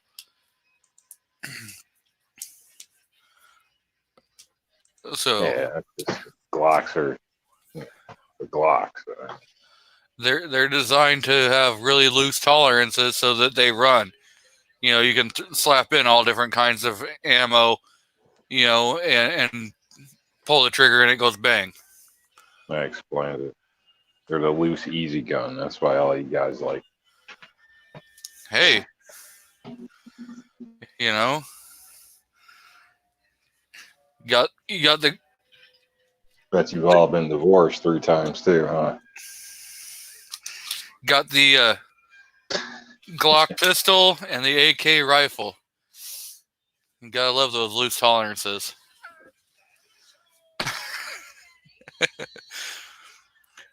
Then he says, almost stepped on a baby rattler.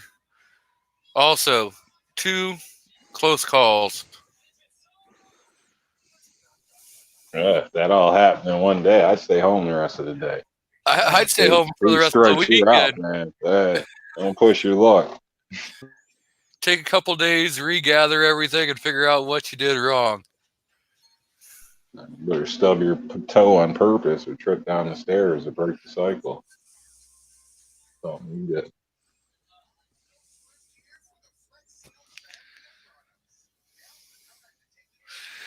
get.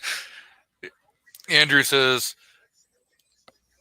talking to the uplift, you had better just stay in bed the rest of the day. And Rick says, he'll fall out. Yeah, that's the one thing with like any of your baby venomous snakes, you know, especially with rattlesnakes, when they'll just inject their full venom, you know, in their bite.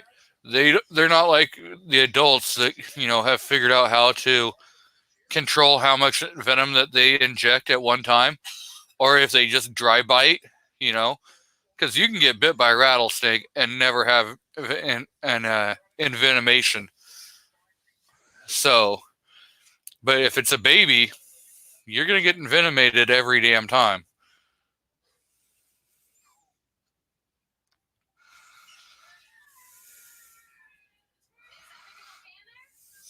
So that's not a good thing. And with baby rattlesnakes, they don't always give you a warning that they're there. Where the adults, you know, you don't have to be close to the adults. If they kind of notice that you're within a certain area, they're going to start rattling, and you can hear that distinctively and go, okay, well, I'm going to keep my eyes out since I can hear the rattling.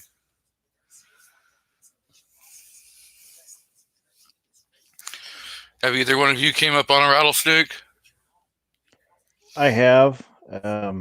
Eastern Washington, when we go down by the Snake River, you'd get them in the rocks on the riverbanks. But usually, you know, you'd hear them first. They'd give you a good warning. We have a lot of timber rattlers, so apparently I've heard people say that we don't or whatever, or that we don't have many, but we have a lot. So anywhere the rock quarries, things like that, you'll come across them. So plenty of snakes out here. Thankfully, most of them aren't too bad, unlike other areas. So that's one of the ones you got to keep an eye out for, though. Yeah, I have a buddy over in New York, and he lives in the hills, and you know he's seen a couple bears at his place, and you know snakes and stuff. So Oh yeah, we have bear. Let's see. There's bobcats. I don't know if they classify as a bobcat or mountain lion or whatever, but big ass cats.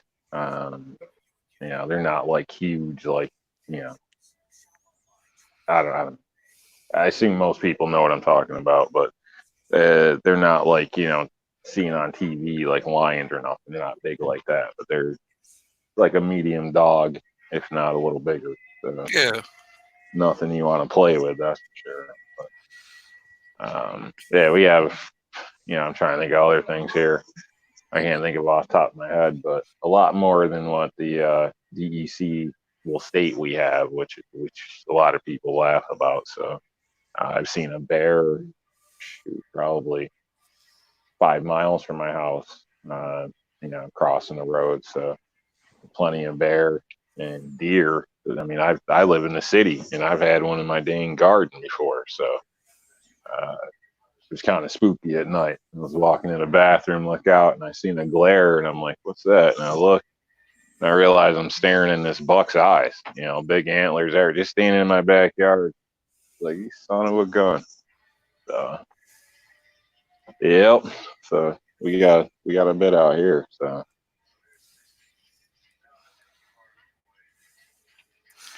Trying to remember where the hell he said.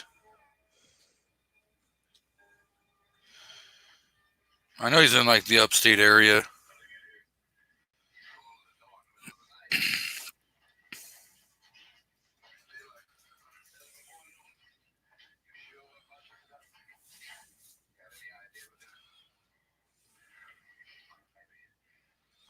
coy dogs, what they used to always call them when I was a kid or whatever. We have a lot of, uh, you know, snatching cats and things like that. Like neighborhoods, you'll have issues. Red little red foxes as well. They like going after people's pets. Some of the areas you'll hear about it. On local news and things like that. So Yeah. Yep. never seen them mess with people. I had a weird night working at a church one night, bringing stuff out to the dumpster in the dark, out in the middle of nowhere, and there was something, I couldn't see it, but some type of dogs or whatever. But normally they don't mess with you, so I don't know if they were trying to sniff around the dumpster. But I don't think they were domestic dogs. I can put it that way. But they, as soon as they realized I was there, they made a little bit of noise and just took off, thankfully. So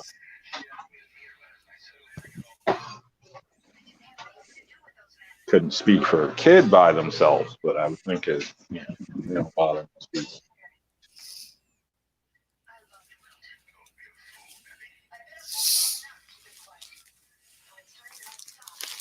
Yep. Yeah. Like around over on the West Coast, we have some wildlife that you kind of got to be cautious. So if you're going to be out in the hills and stuff, you definitely want to make sure that you have a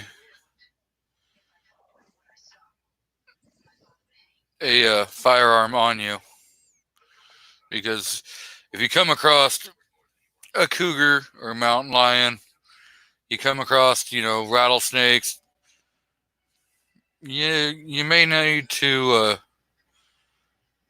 make them realize that you are not a easy target.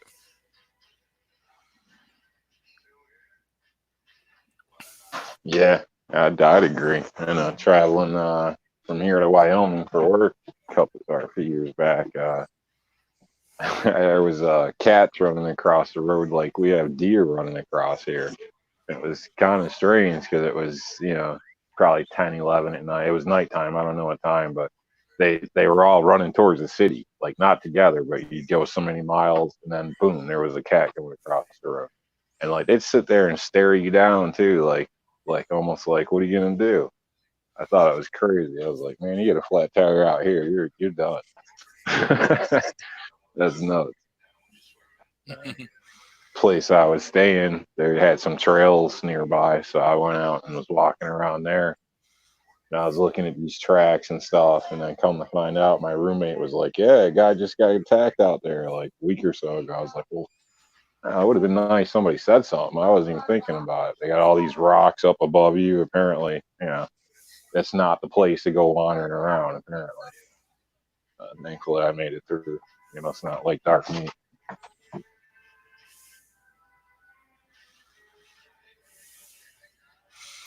Yeah. So, So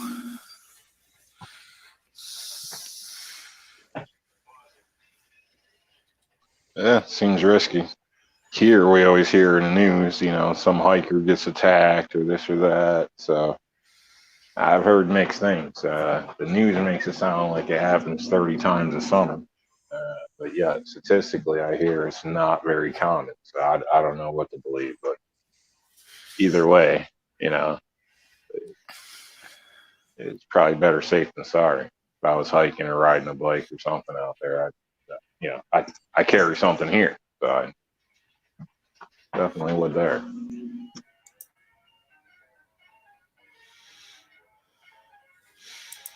oh. Okay, DM. I'll look. Which email account did you send it to? The one I have.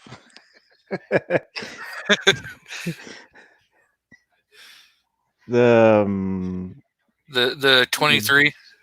Yeah. Yeah. Oh.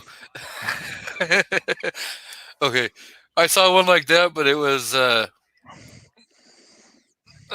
iPhones instead of yours. I'll put it out here. I see Mr. Ohio 45 ACP has joined us, and he said that his nephew had a moose that was laying on his front porch one morning. That would be not something you'd want to walk out and find on your front. Open your door and crap yourself and pop a couple shots in it and see if you can keep it. Say it was self-defense. Well, the thing is, begging to be stakes. He was what? I think he said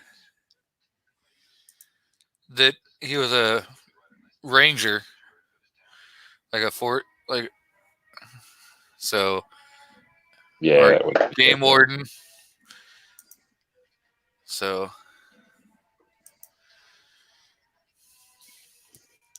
I think Mr. Rob D will like this.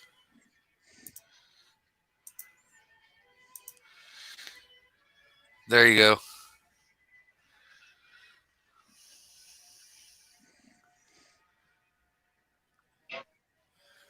Can you see that? Kind of trying to flip my screen, see. Yeah, it didn't really make it much bigger.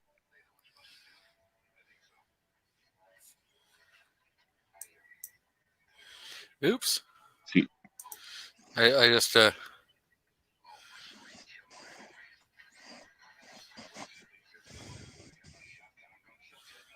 you got Taurus getting a gold medal, and then he's like popping the bottle of champagne.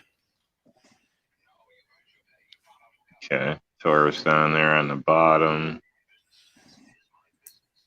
Let's see that. So he's supposed to be first place or something? No, he's last place. You got CZ, HK, Glock, FN, Kimber, Springfield, and then Taurus at the very bottom, and he's the only one celebrating. Everyone else is like, dude, you're at the bottom of the rung.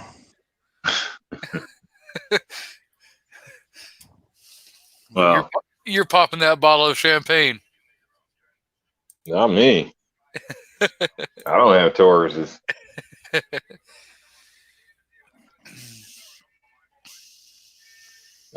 It's the two guns I showed are both Tauruses.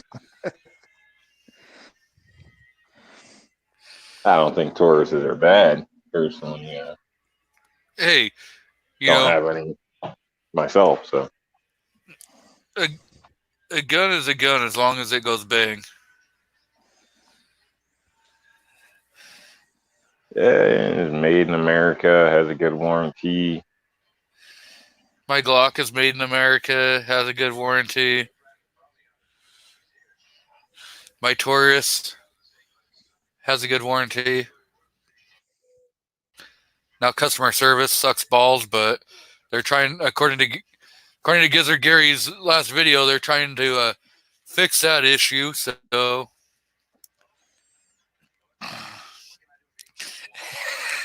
oh, we got Mr. FNH saying no way FN is between Glock and Kimber. They're way ahead of the pack. Oh, Yeah, I was thinking that was like the runners-up bracket or something.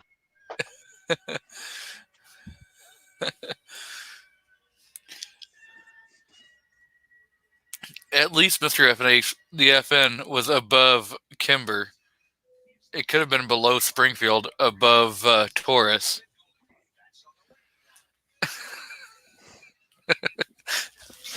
So, yeah, Ohio, I sure the hell would not want to be fucking around with a moose, especially during rutting season. No, thank you.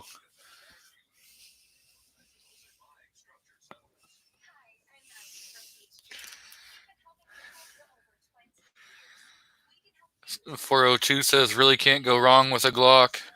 Andrew says Glock on my hip right now. And Mr. FNH is like, oh, come on.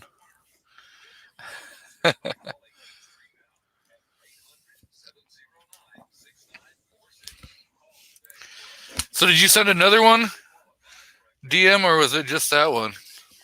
I did. I sent another one. It was a video that I did. I don't know if it'll show very well. I was a little pissed off the other day, so did a for Instagram. So it's a 60-second clip of Inslee, Oh, and then I did some captioning for his sign language interpreter, and then some captioning for him. yeah, that sign language guy was a pretty big moron.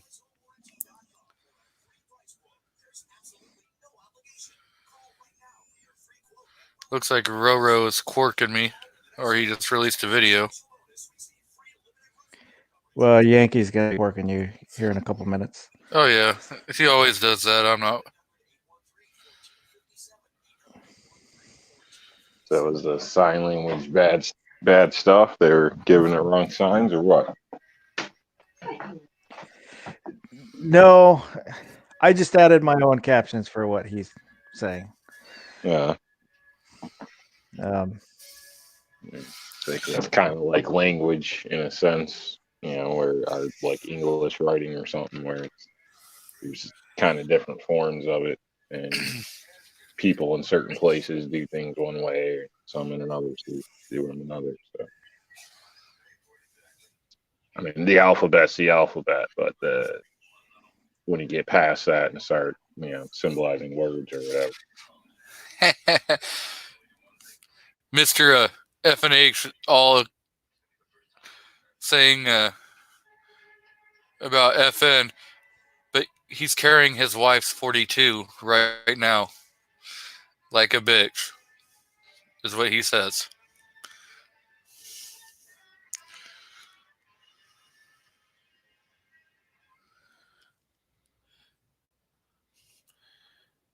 Yep, like Uplift says, Samuel Colt, John Moses Browning, Gaston Glock, Eugene Stoner, no bull here. Let him, I have a Taurus.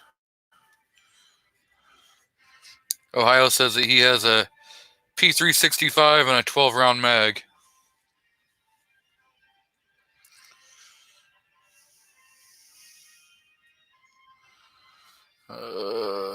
I'm gonna see if I can.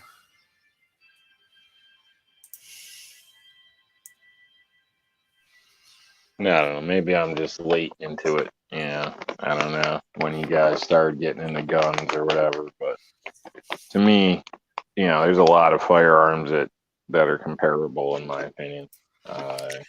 It's just what flavor do you like? And Oh yeah, they've been around for quite a while. Not saying anything's wrong with it or anything, but at this point, it almost seems like a club or a group mentality.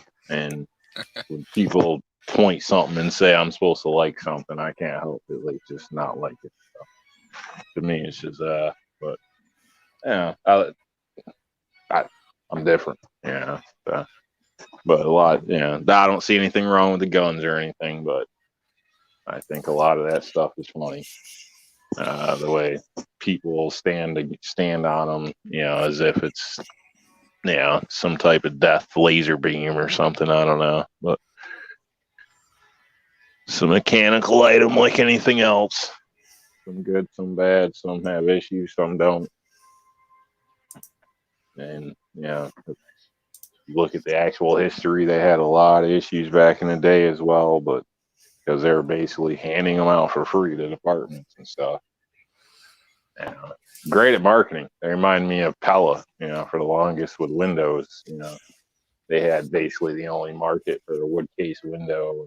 They had the best advertising and this and that, but you could get other windows, for less money with the same exact offerings, especially now when it comes to wood cases and things. But because of the brand, because of the marketing, everybody's up on it. So it's like I the like. damn tactical beards or the now it's the AR pistol. Everybody's got to have an AR pistol, and Yep. I don't know. I got money to keep up with all your guys' bullshit. So I don't own any ARs at all.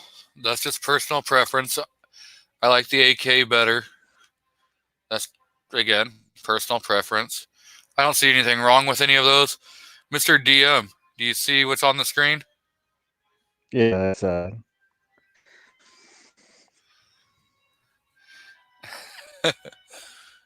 To all the states opening up now, please don't travel to Washington. We are still on timeout and we can't have friends over.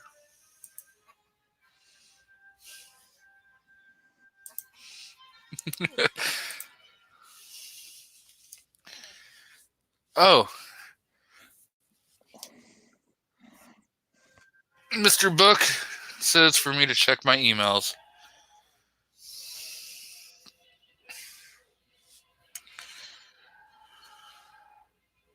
Oh, I just now got your Inslee email.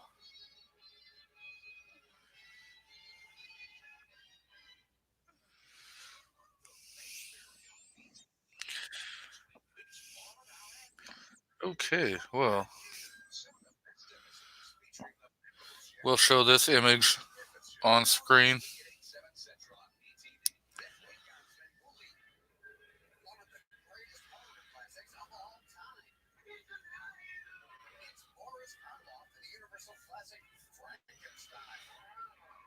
And we'll show that video on screen.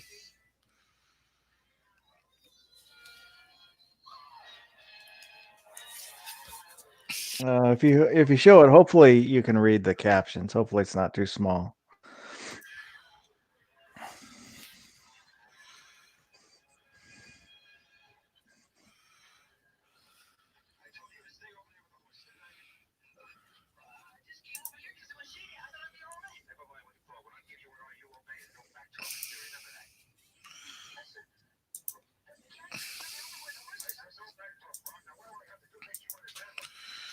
So this was sent in from Mr.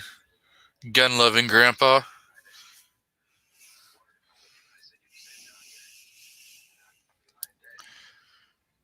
Got the G23 with his Every Second Matters hat. seen one, you seen them all.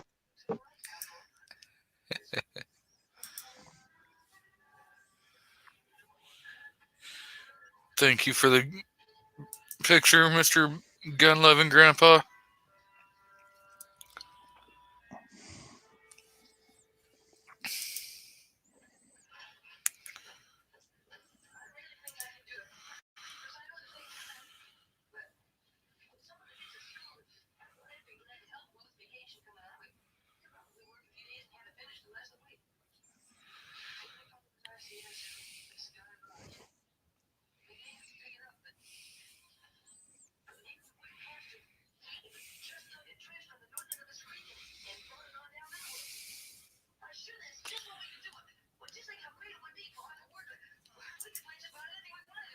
Okay.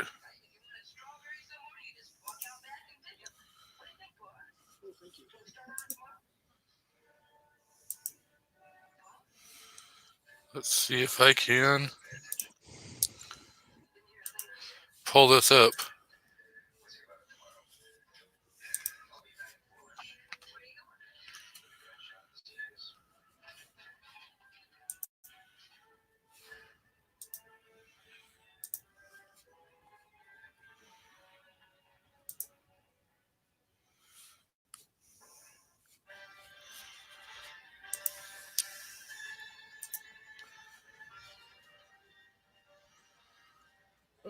I don't need that open.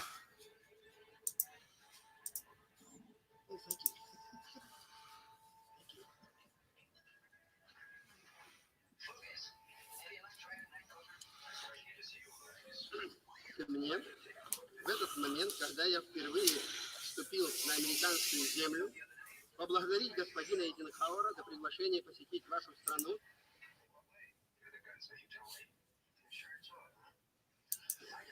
И всех присутствующих за теплую встречу, оказанную нам представителям Советского Союза. Русские люди говорят, каждое доброе дело надо с утра начинать. Наш полет начался сегодня утром в Москве, и мы рады, что первая встреча с вами на американской земле происходит утром этого же дня. Как видите, наши страны так уж далеки друг от друга. Я с большим удовольствием и благодарностью принял приглашение президента Соединенных Штатов Америки посетить официальную страну и буду рад побеседовать. Oh. Okay, that was pretty funny. Yeah, I was a little annoyed the other day, so I made that.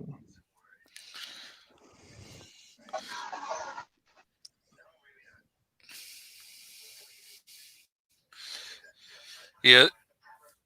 When you watch the guy, that sign language guy, there was times when he was signing and he looked like he was just really pissed off. Like he was irritated that he even had to be, there to, do his job, which he's probably getting paid quite a friggin' pretty penny to be out there signing.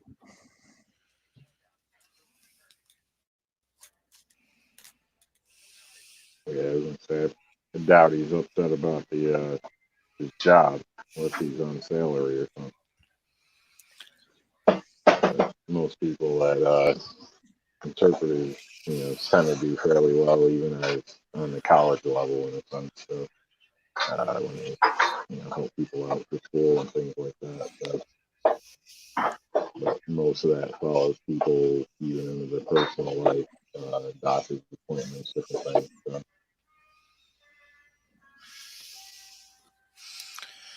Yeah, the 402 Outdoorsman.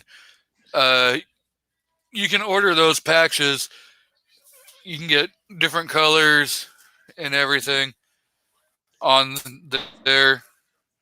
Like I've got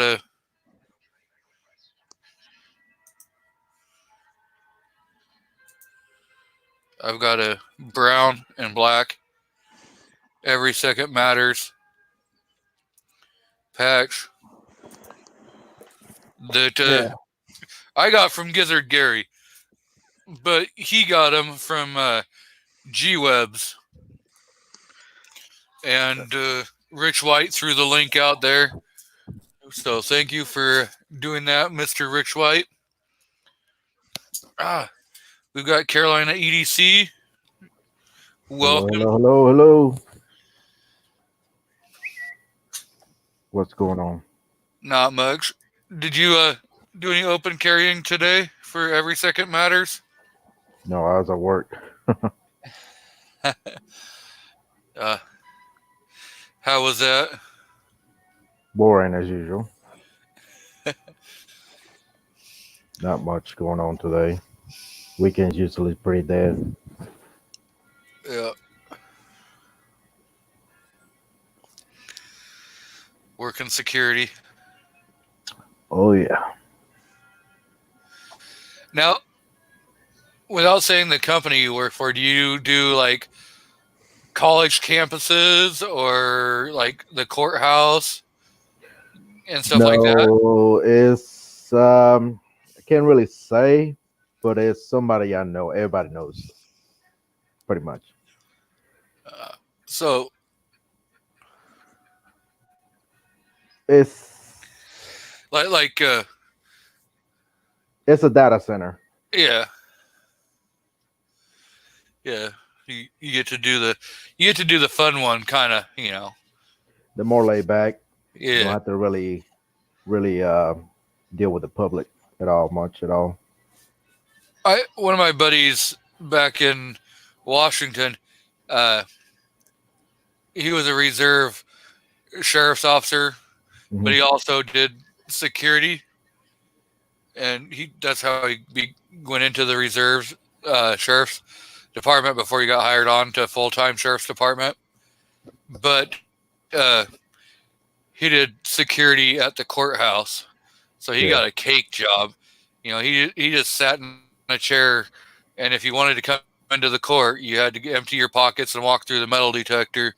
Mhm. And so, yeah, he was there. So, Yeah, a lot of our I guys call- that work with us are either still still were in the military. Some are retired. Some are retired deputies. Different things. Worked in either corrections officer or something like that. yeah. Well, congrats to your son, Rich White, on that M1 paratrooper carbine. Hopefully, he That's nice. enjoys the hell out of it. Those are nice. Yeah. Yep. So, Yeah, those aren't very cheap, are they? Seems like any of the M1 stuff is a little pricey. it kind of depends. There's some that aren't horrible pricing.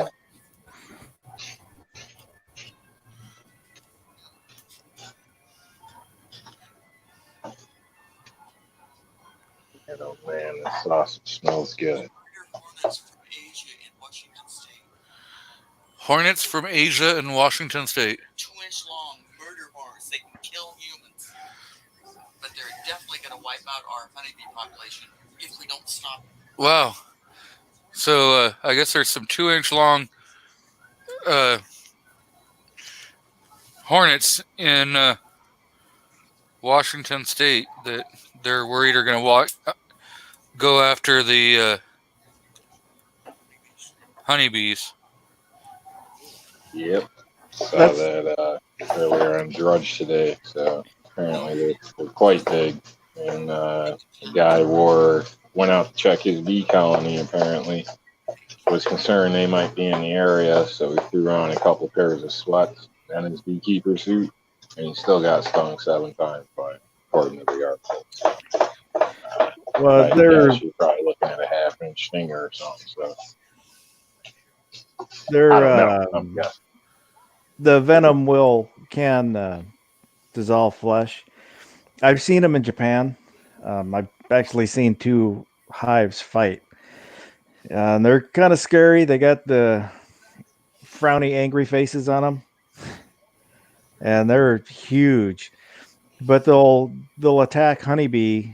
They send out scouts to find honeybee hives, and then that scout will report back, and then they'll attack and kill that honeybee hive, eat the larva and whatnot. Japanese honeybees, what they'll do is they'll swarm the scouts, start vibrating, and raise the temperature and kill that scout, so the rest of their hive can't find them.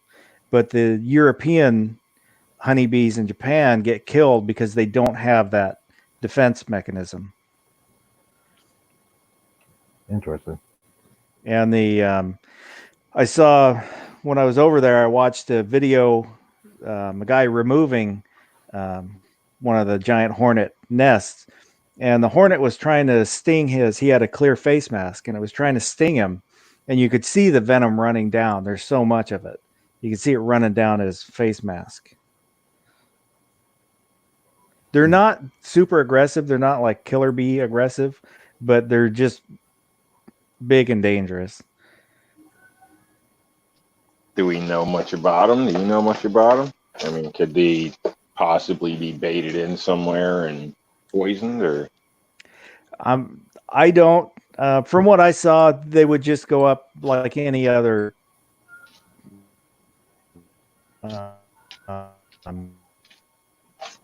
bee removal, in Japan, at least. There's a way to deal with them, obviously, without hurting our bees, but the bee population is already a big issue in America, so it's probably not good. I like Mr. Andrews' comment. He was talking to Kingpin, and he says, they just released the Shadow 2 optics ready. That has my eye, but my wife has my wallet. Anyone who is married understands that one. I just don't have the funds, period. Yeah, I like those CZ shadows, but they are pricey. Shadow too. Yeah.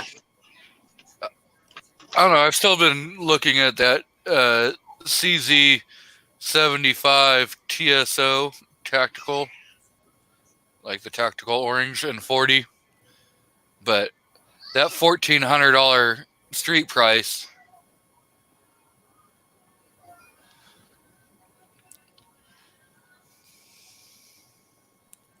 That kind of has a bit much. Yeah, those prices are ridiculous in certain gums.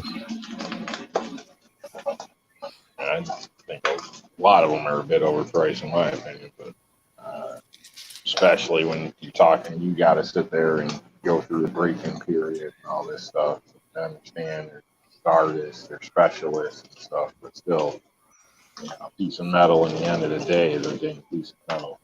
Some's more refined than others. Some of these prices drive me nuts. I can see if it's custom built for you, like some of these competitions and things like that. That's taking a lot more time, tailor-made suit and such. But just right out the box, that a lot of these guns end up having problems, and people got to send them in for the prices they're paying. Oh gosh, So let's put a hypothetical out for people on the panel. You win $100 million after taxes on the lottery. Would you spend $30,000 to have a custom built 1911 for yourself? Nope. No. So I'm not the only one. Not paying $1,000 a plate for dinner either. Nope.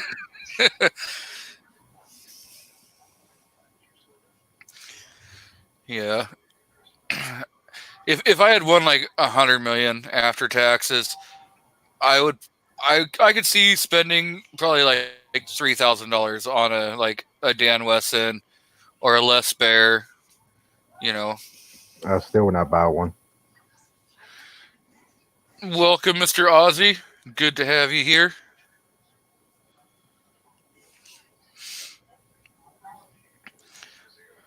But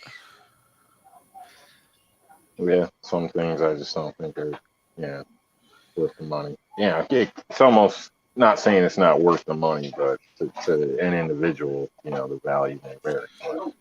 Yeah. There's people that like driving $80,000 cars, and then there's people that like driving $8,000 cars. So they both get you to work. It's just how you look doing it. So Speaking of that, so today I was at Costco to get gas, and there was a guy in a Lexus SUV who got all kinds of irritated because the girl at the pump informed him that he had to get out of his car and swipe his card at the pump. Not that he had to pump his own gas, but that he had to get out of his car and swipe his card at the pump, and then she would fill his gas. He got all kinds of irritated, and he's like, I wish everyone would just use some common sense and, be more uniform about how everyone's going to, do all this. And he was just kind of being a real dickhead. And I was just laughing. I'm like, dude, it's not like you live in a state where you actually have to stand out there and pump your own gas. I wanted to say something to him, but I just bit my tongue and just got out of my car, swiped my card, and How much easier does he want it to be? I mean, okay, so we're kind of spoiled here in Oregon, like really, really spoiled. In the norm, when everything, when the crap isn't going on, you just pull up to the gas station, roll your window down, hand them your card. They swipe your card.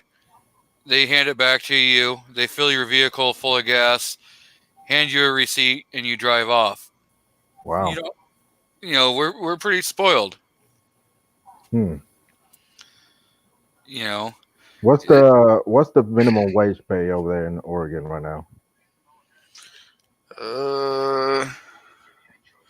I'm not sure. I'm pretty sure it's over $10 an hour. Oh wow. yeah, you got to pump your own gas in New York. Yeah, here in North Carolina you do too also. If there is a full service station, you're paying extra. You don't see The much of only them time- around. No, most of the time nobody uses those except for in the winter, and then there'll be lines like waiting to get in. People don't want to get out and pump for gas. So it's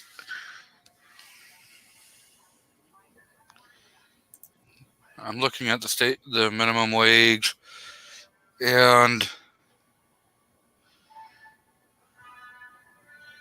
Yeah, North Carolina is $7.25, I think it is. so July 1st, 2020, the standard minimum wage will be $12. Wow. The Portland Metro will be $13.25, and non-urban counties is $11.50.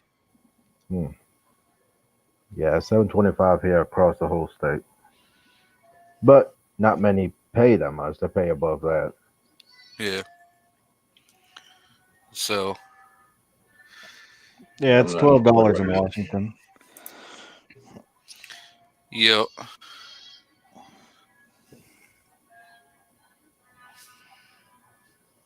I think about the minimum they pay here in North Carolina is probably I've seen so far was $9 an hour. That's the minimum just about any job that is groceries or retail store and stuff like that. Yeah. So, but I know Washington as of next year is $15 an hour. Well, it's gonna, if it hasn't already, it's gonna go $13.50 this year, and I'm not sure if it goes up after that. When they're Yeah, talking about going nationwide, 15 minimum. If you look at, they've been talking about that kind of stuff, but if you look at like Washington State, with that, you look at how many of your mom and pop businesses are going out of business because of, they just can't keep up with that. You like in Wenatchee, where I used to live, a business, the Cottage Inn, which was a great restaurant, due to the increase in the pay and all the other like B&O taxes and everything, and then with this COVID hitting, they've ended up having to shut. They were open for 80 years, and now they're out of business. Yep. Because they just been priced out of the market. And there's a lot of businesses in like the Seattle area and stuff that are restaurants and stuff, and they're just being out of the market because they can't afford all the taxes and pay wages, and with your profit loss and everything. One owner was saying he was losing money to even open his doors. Wow. I think that just points out there's a bigger issue, in my opinion. I can state from my area because, we have a college and whatnot, 1 bedroom, little, like, I don't know what they call it, efficiency or whatever, which might have bed bugs or roaches or God knows what. It's like the bare minimum that like welfare or anybody with assistance be able to get. Doesn't even leave them money for toilet paper. Basically, a lot of people here, they can't afford to have a car, pay insurance, cell phone bill, and pay their rent off from one job. Like it just doesn't add up. So it seems if the companies can't make it, then, in my opinion, I think maybe products or taxes are too much because, the average person's not making it on one job at minimum wage. Yeah, not in my area. So you go back to like landlords. A lot of them are charging astronomical fees because, like, if you go back to like in Wenatchee, you're for like a 1-bedroom apartment in a rundown, crappy neighborhood, you're talking $1,100 a month. Okay, this isn't a big city. This is 35, 40,000 people that live in this city. And you're going to say that one person is supposed to be able to afford, an $1,100 a month rent. At least there, the electricity is pretty cheap, so you don't have that, $300 a month electrical bill, unless you're just being, completely moronic. And that's why if you look at like some of your data mining companies, that Bitcoins and stuff, those are all operated in the Chelan Douglas County of Washington State. A lot of them are there because it's just so cheap with electrical that they can afford to build those big, huge data mining companies and just let them run because they're paying pennies for electricity. But, you don't have the big, you don't have Microsoft or a lot of those bigger companies that are going to be able to pay, that kind of wage because it's just not there, so you're asking smaller mom and pop stores to be able to pay, people an exorbitant, $15 an hour. It doesn't sound like a whole lot, but the fact is, you got to think about all your B&O taxes and everything that's included in the running of a business. And they can't compete with some of those bigger box stores like Walmart because Walmart can buy on a way larger scale. So they're getting their merchandise at a higher cost, so they're not being able to mark it up a whole lot to be able to still stay competitive to keep their doors open. So, to have a couple of employees,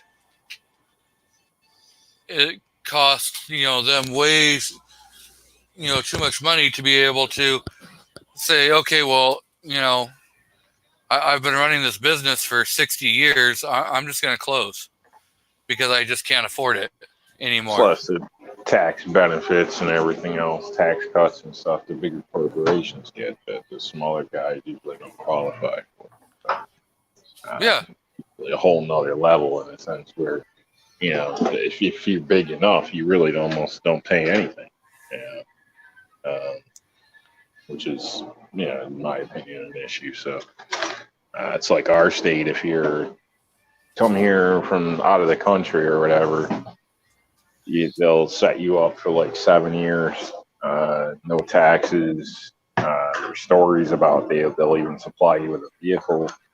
And so basically people scam things, and they have, every gas station around here is owned by people, non-Americans. And they'll work at one gas station for about 5 years, and then they're off to another gas station, and a family member's in there, and they just swap the name, and the store stays tax-free. Our new incentives, new businesses are tax-free supposedly, but all the businesses are still here that have been grinding, getting ripped off with like over a third of your income. You don't get a break. So, I think the whole thing's kind of screwy. So. Yeah. And it really does suck. But it goes back to discourages the smaller individuals, which isolates everything or consolidates it into one area that's getting government discounts and this and that, which all falls back to like all being one part of one big plan out there. So who knows? Welcome, C4 Defense.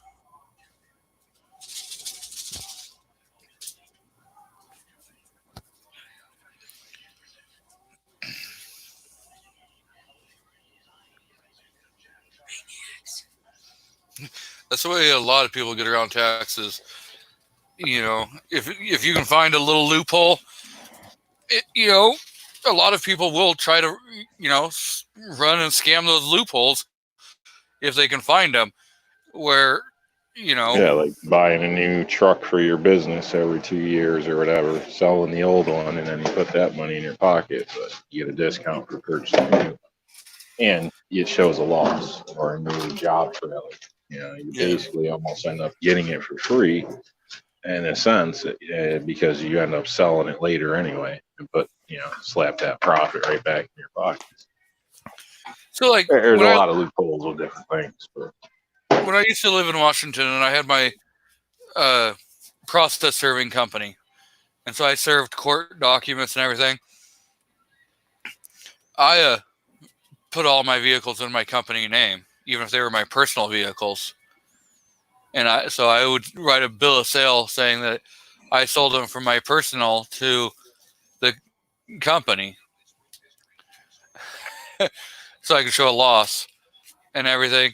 But being a process server, you can't always just stay in the same kind of vehicle. So you have to be able to, have multiple vehicles and everything.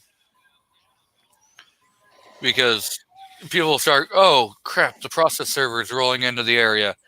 So you always have to keep getting different vehicles and stuff. And so depending upon, what kind of company you have, there's certain things that you have to do.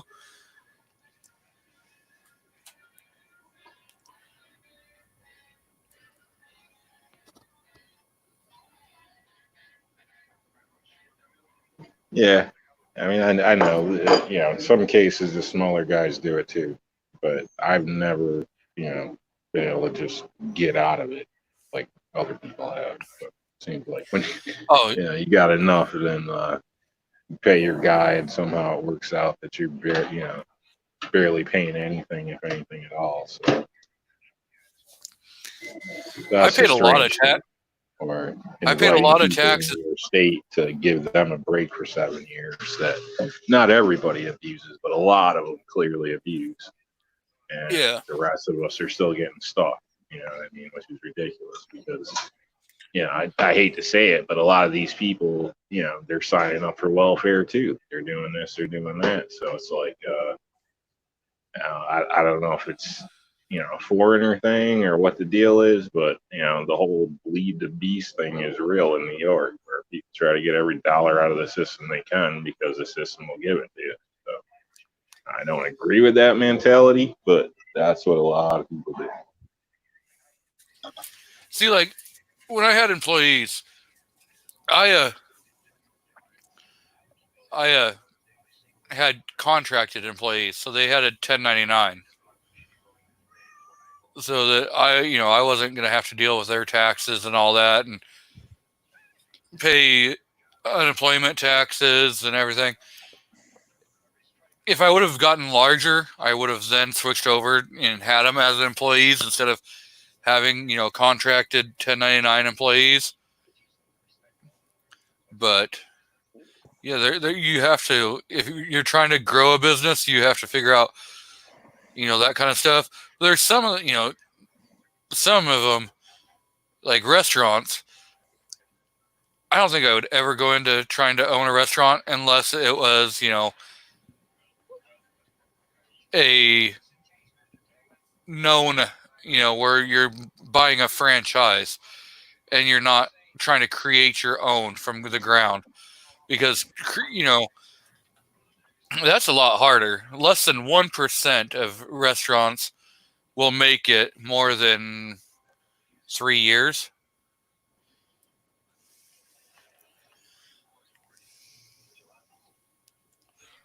Yeah, they don't have the best success rate. I heard something like 70% close down within 3 to 5 years, something like that. So it's not the best investment nowadays.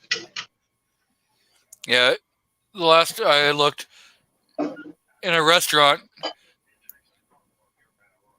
out of 100 businesses, in the first year, 70% of them will close.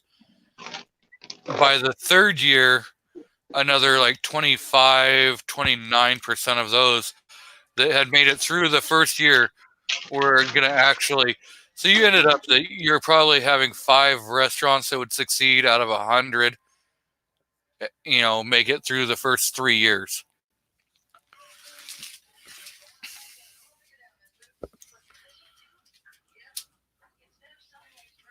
It's a tough market, it's a tough game to get in. Rich, I can cook. I can cook. I just don't follow recipes. And so I can make stuff and everything, and it will never taste the same, like every time, because it all changes depending upon like what my mood is going to be depending upon, the seasoning and stuff. So I don't follow recipes and I don't write recipes down.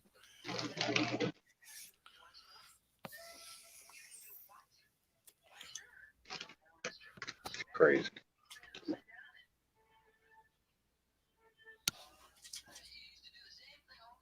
You end up making something that tastes like crap that you normally make taste good. Now you're just wasting food, man. Wasting food. Well, I've never had a complaint on any of my cooking. Nobody wants to get chained in the basement again.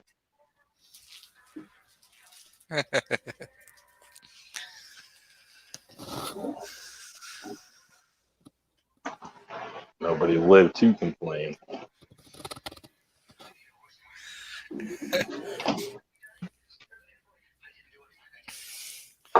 But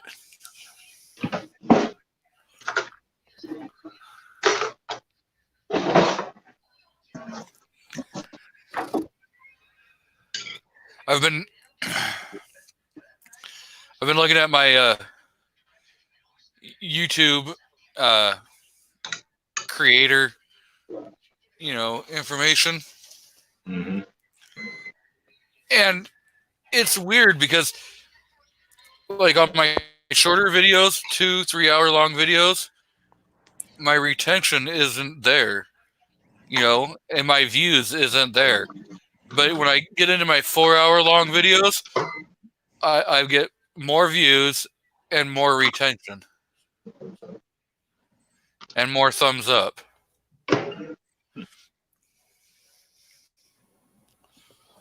Maybe it's just a little different than just a standard upload video than the live stream.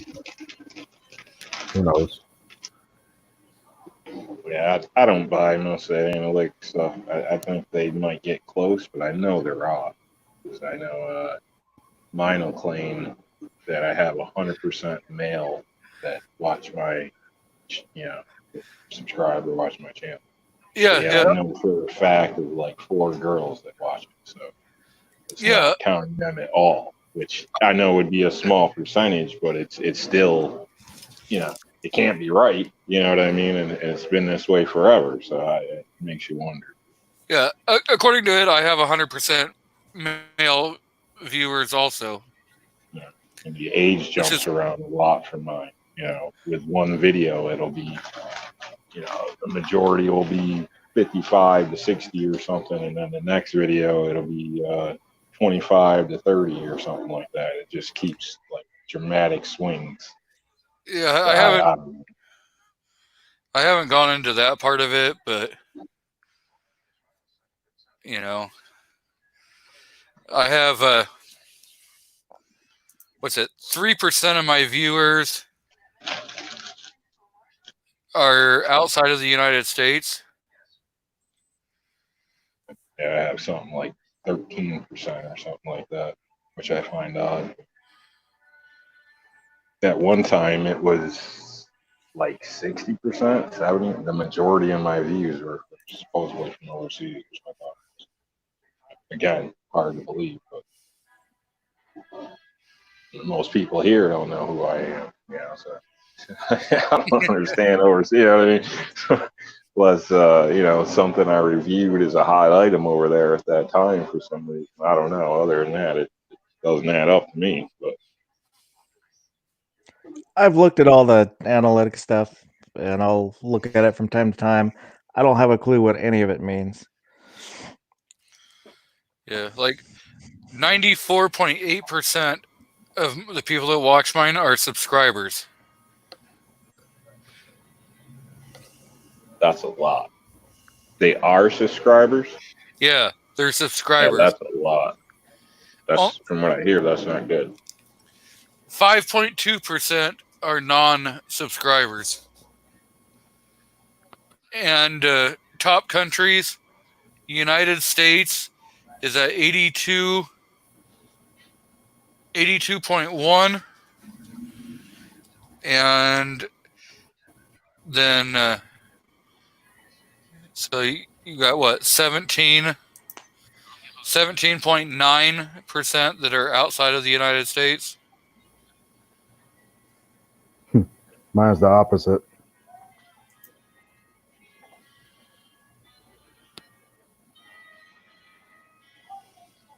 Yeah, mine's pretty close to the opposite too. Especially like viewers that watch it are subs. The majority of people aren't subs or whatever, are views. So I think it just has to do with searching up an item or something like that. So yeah, which would mean if most of yours are subs, then that's good. Your audience is captive in a sense. So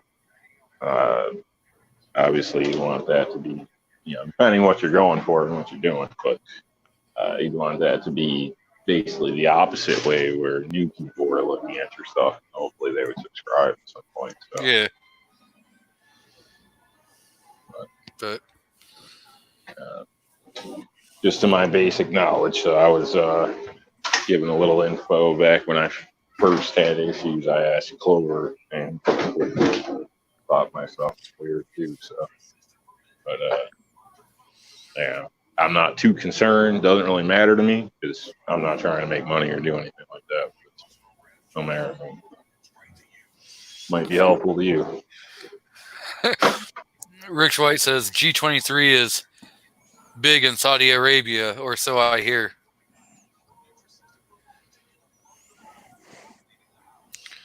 I see Mr. Keith Gregory has joined us. I'm not trying to ignore the chat.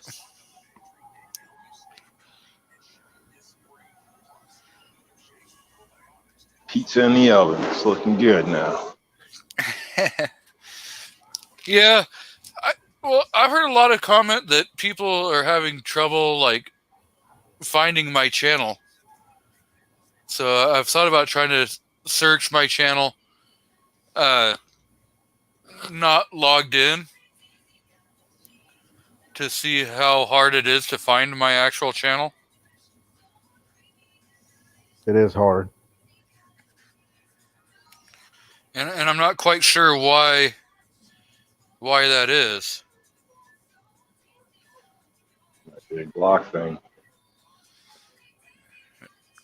It's probably just that, Lost with the 900,000 other Glock 23s or 14, 12 or God knows what block tags out there. So I logged into one of my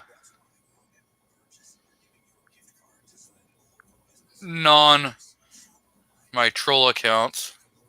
Let's see if I type in G23. You have a troll account, Carolina ADC? No, I don't have time for all that. Me neither. I think there's it's a funny. bunch I was going to ask everybody first, but who's got time to do that, Craig? Who gives a damn? Let them be. Yeah, exactly. Well, okay, so like when you open up a like with StreamYard, they automatically, even if you have your own YouTube channel, they like create you a whole secondary account. I don't know about that. StreamYard will create a sub account, and then you have to look at and pay attention to which one. Yeah, there's a G23 music. I'm not even finding. There's a bunch of G23s. Mm-hmm. Yep, lost with the crowd of everybody else. Block guy. Yeah, but some of these, there's rappers, and all this other crap.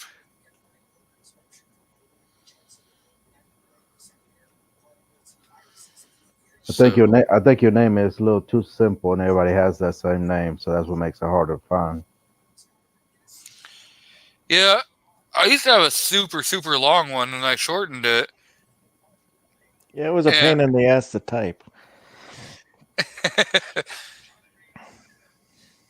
But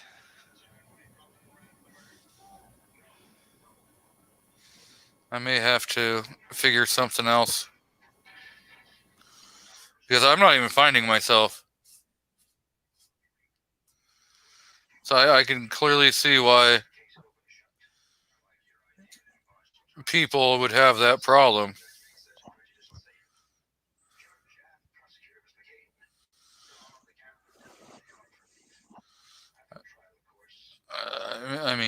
And I don't like the fact that you can't click on somebody's little avatar now and check their channel out or sub to them. Makes it a lot harder to track channels or whatever, check things out. I was looking at one the other day, trying to look a name up, and I couldn't find them.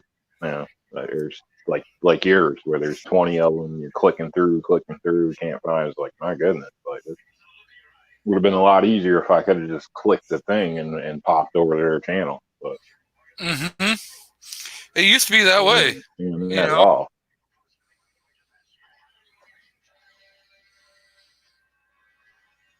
It's nice to get an idea what these people even make videos, or what are they doing, things like that, or what they're into. If you hear them in a chat or something, just click over and check their stuff out. So I'm shocked.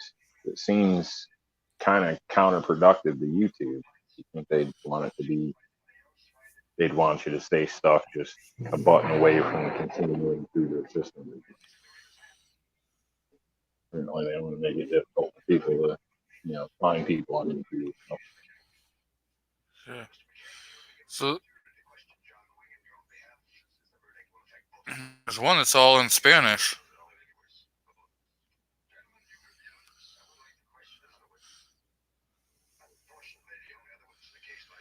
And then there's a little girl that has one that does like reading or something.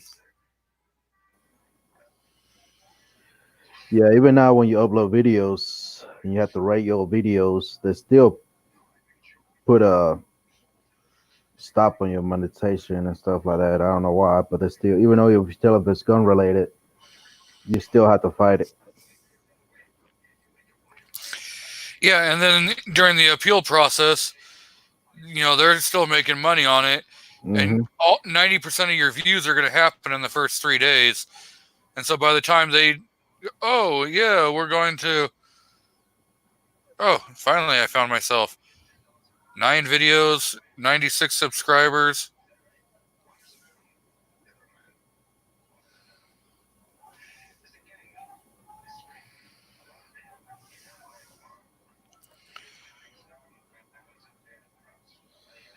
So yeah.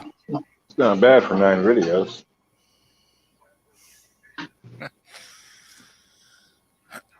Yep.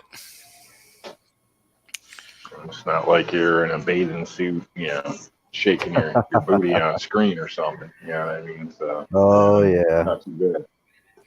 I need to hire me a 1,000 in a week, but yeah, I think I need to hire me a hot chick to do my videos from now on. Maybe I get more views that way or more subscribers. definitely.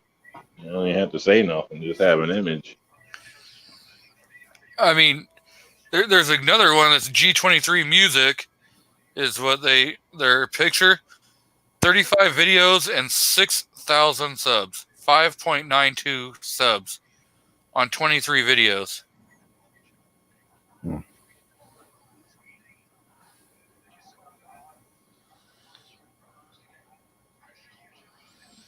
But if you type in like G23 channel, it's not going to come up. Well, it shows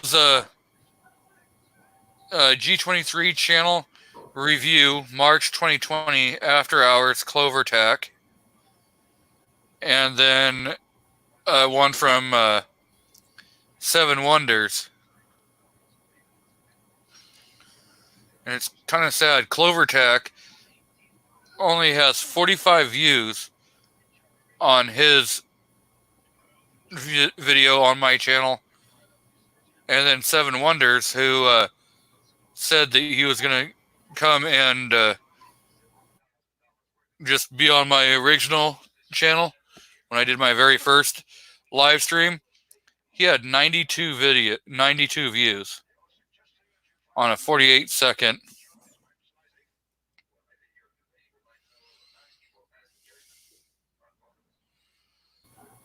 Hi, folks. Seven Wonders here. Just wanted to do a quick heads-up video for you. One of our buddies from a lot of the text chats, G23, is hosting his first live stream today, and he invited Kingpin and myself to be on there with him, which is really cool. And that's going to start in about 40 minutes over on G23's channel. We'll drop a link in the comments down below. You can just click that link, go to his channel. Actually, the stream itself is already set up, so you can just click the remind button, and it should let you know when we're going to start. But we're planning on 5 p.m. Eastern, which again is about 40 minutes. Please stop over and show G23 some support. And thanks a lot. Talk to you guys later. That was Seven Wonders' little commercial for mine. So that was back in the day when I did my first one, and Seven and Kingpin were on here doing the get to know me. Gotcha. Which, that one was more me explaining, like my background, my backstory, you know, and how I came into being in the 2A community. That was about 2 hours long.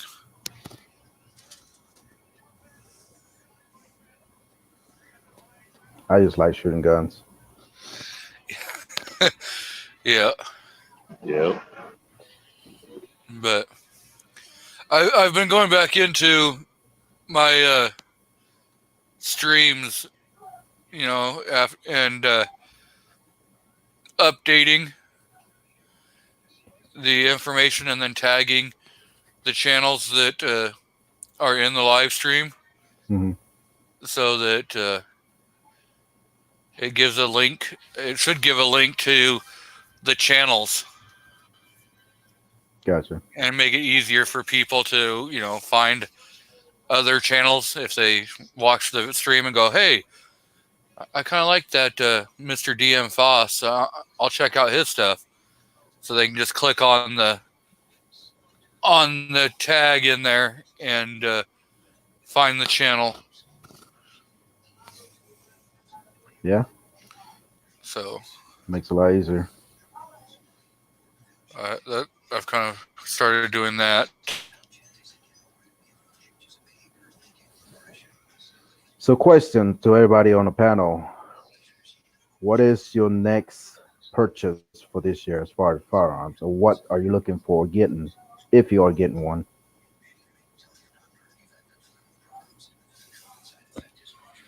DM?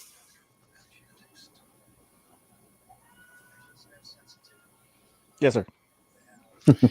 Did you hear Mr. Carolina EDC's question? Or do you need him to repeat it? I didn't. Sorry. No, I was asking. Can you repeat the question, please? Yeah, sure. What is everybody's next firearm purchase for this year? When are you looking for, or if you are looking for one, what is your next firearm purchase for this year? You'll go.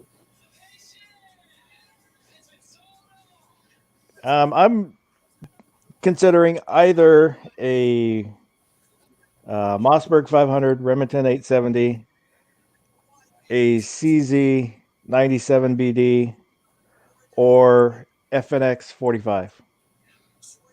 One of those, but I can't make up my mind. Okay. That's nice. I've I got have some. in love with 500. That that's the choice I need. It's a great shotgun. Do anything with it. Basically, a million different setups you can throw on. It's got the dual extractors, America's first kind of universal shotgun. Yeah. Decent warranties. I love mine, but Yeah, I like to get Remington 870 as well, or either a Shockwave. But also, I like to get a probably a Canic. I like to, get my hands on one of them.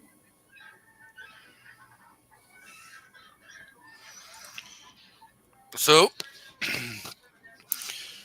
I've been looking at the Smith & Wesson 4006 CHP, which I might pick up one of those. But then I don't know. I've kind of been looking at a few different ones. Maybe picking up a CZ,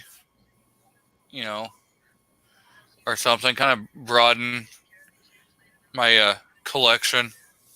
Yeah.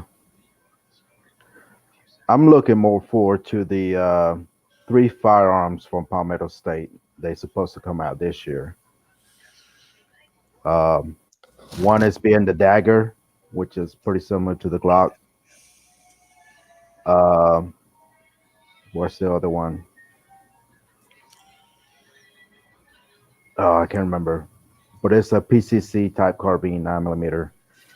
MP5 copy or whatever. Well, yeah, that's one of them, but I don't think that's going to come out this year. I think they're going to push it to next year at least, one more year. Are you talking about the AK? AKV9. Yeah. If I'm gonna get an AK, I'm gonna get an AK. Tell you the truth. I've been looking at that that new, what's it, Daniel Defense AK-74, Yeah. made here in the United States. 545. That looks really nice. Is the one I'm talking about is the Jackal, PSA Jackal. It's an AR and AK hybrid. I don't know if you ever seen the videos of that from SHOT Show. The PS9 Dagger, the PSA Jackal, and the and PSA 5, what they call it. That's the three. Which the Dagger is supposed to be like MSRP of $300.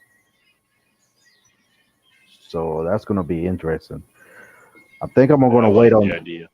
Yeah, I think I'm gonna wait on the first run to come out, just to make sure. Smart. I was looking at that PSA Dagger and everything, but it's really hard for me to go and buy a Gen 1. Because a lot of times there's going to be problems. Mm-hmm. And I don't want to keep sending my firearm back to have it worked on.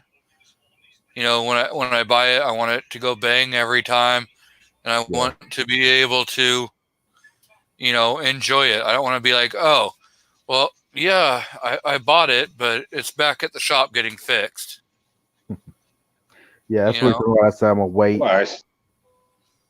for the first run to come out and see what happens. So that's half the reason I just stay away from Glocks. Not that they don't run from the back end or nothing, but yeah, everybody wants to change everything anyway. Well, even if get sights, and it's like by the time you add it all up, and you just bought something else anyway. That's why I like the Dagger, because it's cheaper. It's more along the lines of what the Glock should have cost. Yeah. Well, the Dagger is all it is a pretty much a Polymer 80 frame with Gen 3 parts, because the Gen 3 has, can be copied now by everybody else. So, that's all it is. It's just a cheaper Glock.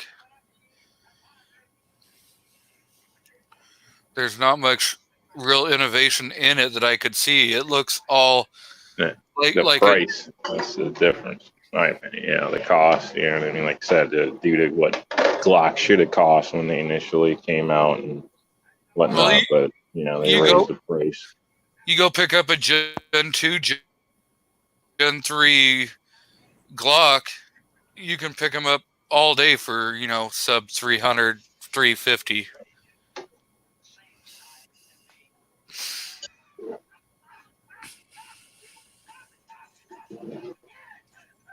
Yeah, I think I'm not sure that anyone is from Tennessee.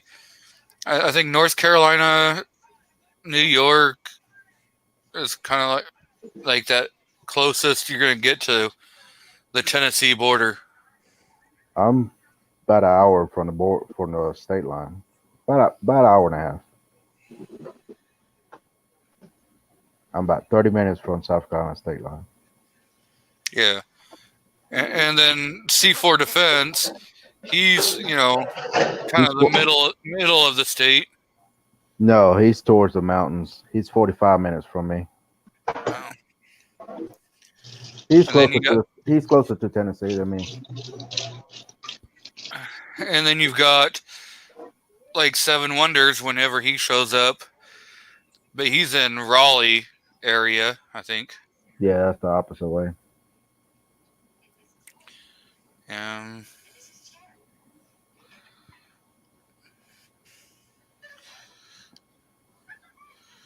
I'm not sure. Gun-toting pacifist.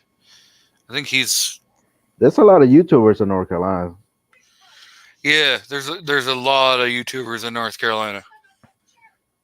You got Cowboy 32. He's in near Charlotte.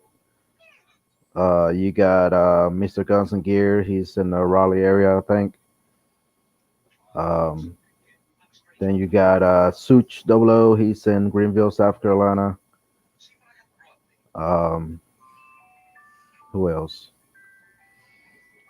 704 Tactical. He's not far from me, toward Charlotte, Gastonia area. Big Huffman 45 or something like that, the old guy. He's in Gastonia as well, not far from me.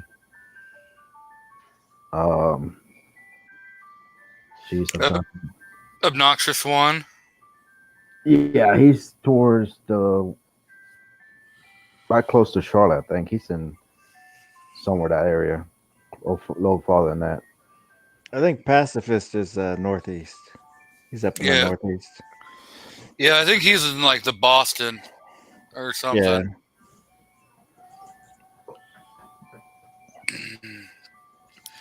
Yeah, there's a lot of North Carolina 2A channels. Yeah. YouTube channels.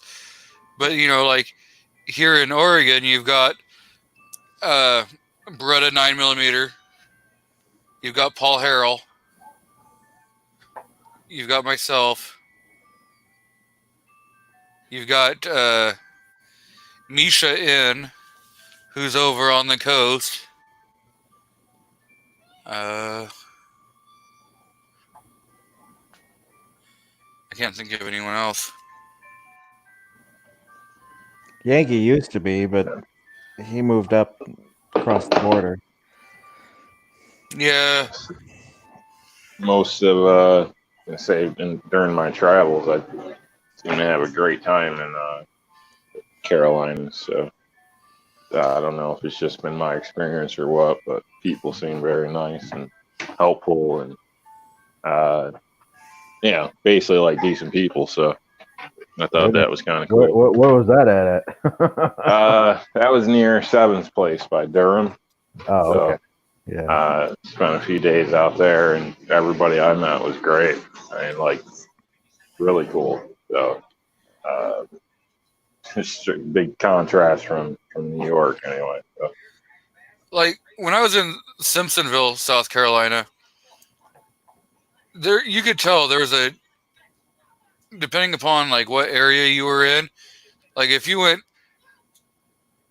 to Turn 1, which was a bar there, that was complete redneck, and those guys were just, I mean, yeah, they were not. They would tell you how they felt, no matter if it was politically correct or not. Which is fine, But then you'd go and meet other people, and they'd all be like, pretty nice and stuff. I think I got the best reception when I went up into Greenville, South Carolina, into Berea, and hung out there. So yeah.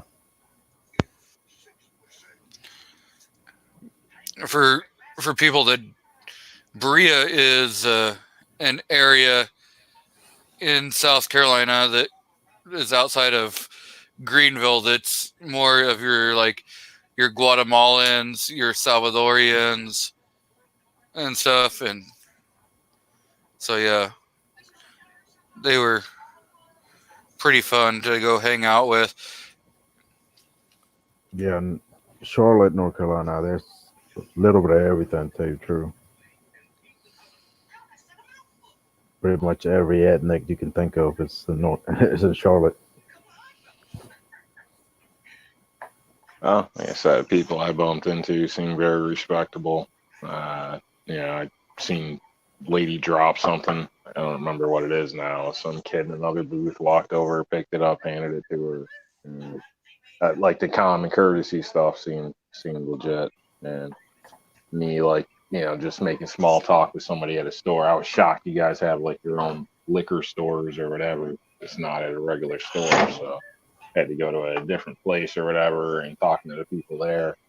They were more than happy to tell me about all the good spots around town, different things. Basically treated you quite well. Wasn't an inconvenience versus other places where sometimes just asking for a simple direction you'll get chewed out. So people seemed quite nice. So even hotel. So and it was a decent hotel or whatever, but the people were like very good. I think on that trip, I think that was like the cheapest hotel I was at, I believe. But I had one of the best experiences and the best service there, and that was wasn't necessarily a cheap hotel. I was just getting deals through the online thing. So. Yeah. Real nice. Went out of their way. So try to accommodate you for anything. So I think it was a 4-star or something like that. And when I was at the Wyndham in Florida, oh God, that place was horrible. And they had a 5-star. Everything was overpriced. I'm talking $30 for a cheeseburger and fries. I was just I don't know why God I ever came here. Like, I ain't doing this again. So. I only stay at Wyndham hotels.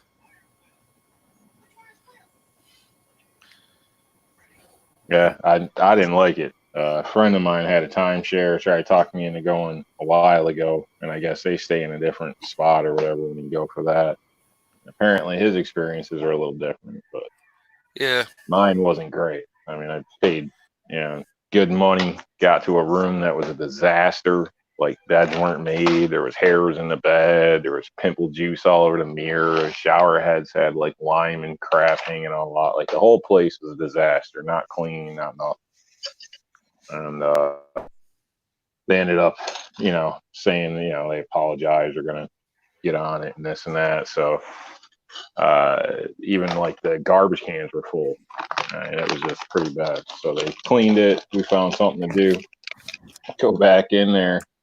And I couldn't believe it, man. Like I don't know. It was like these are supposed to be, people, professional people that dealing with something after they screwed up.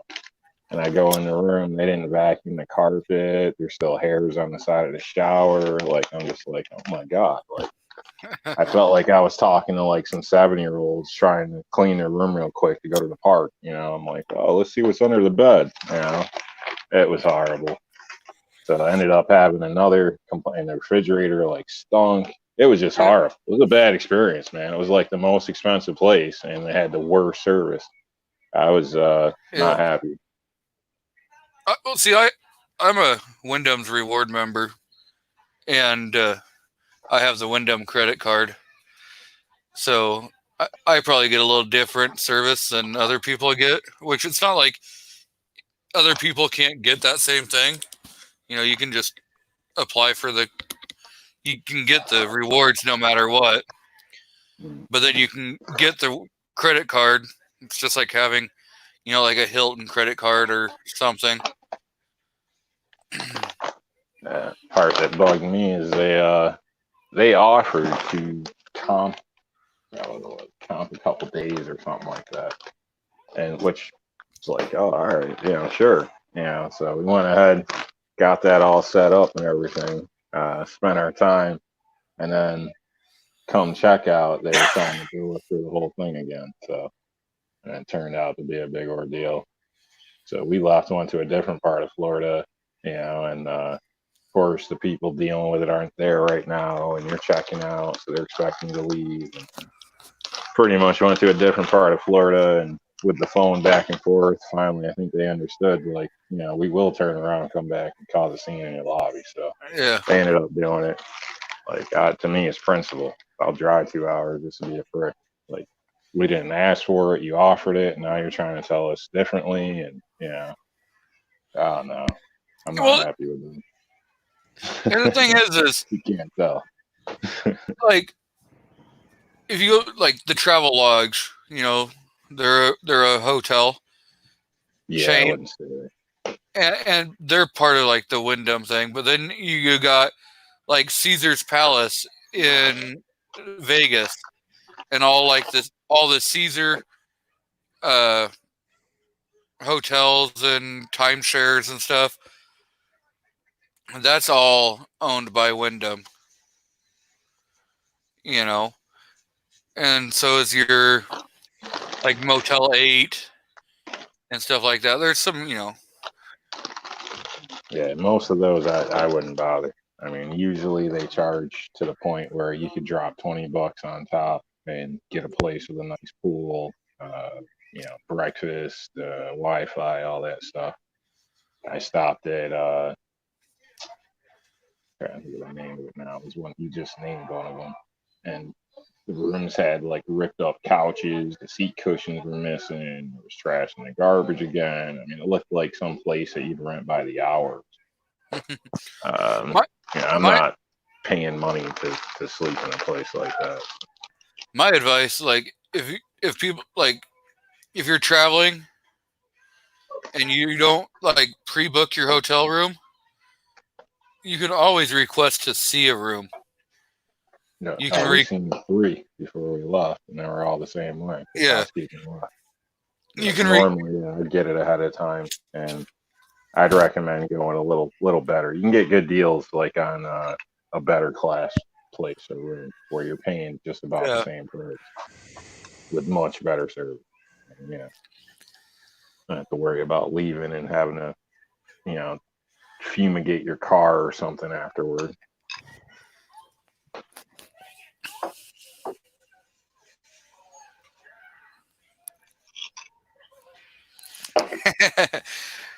That is roughing it, Ohio.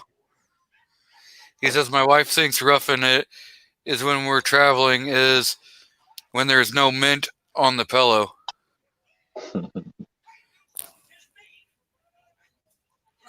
Yeah, it's amazing, you know, what those places and $20 difference will do. You know, go to like a Holiday Inn Express or something like that, and you get a lot better service. I tend to find so, and it's, you know, it's a little bit of a step up from a Motel 8 or something like that. But when you're using the online apps, booking ahead of time as you go, some places you don't have to put any money down. So I wasn't sure if I was going to be in one city by the end of the evening or another city. So we just booked both. And then wherever we ended up, that's where I stayed. So, at a discounted price, cheaper than what they were paying there.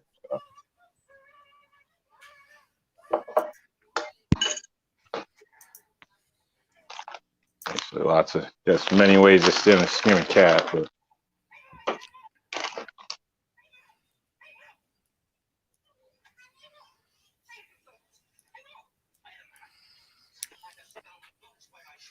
we got cartoons going on in the background.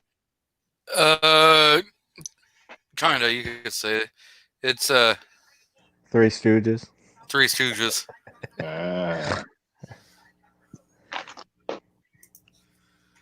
Yep. I'm searching. So like La Quinta, Days Inn, Super 8, those are all owned by Wyndham.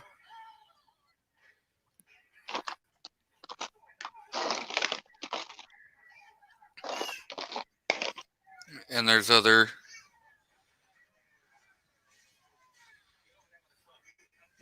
Like pretty much all those I tend to try to avoid, but again,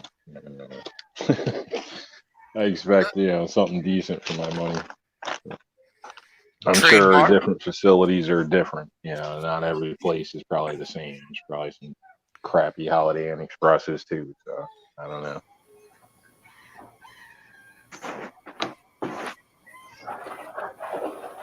Yep. Like I Hostel. think it's like Executive Express or something. I don't know. They got some weird names. It's not their normal Holiday Inn. Yeah. Howard Johnson is owned by Wyndham. There's a bunch of different ones.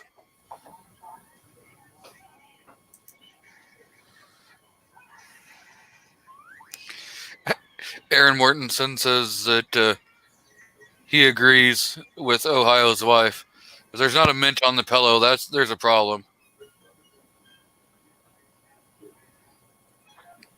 And that's how I feel about a coffee pot. My room doesn't have its own coffee pot. It's the wrong place.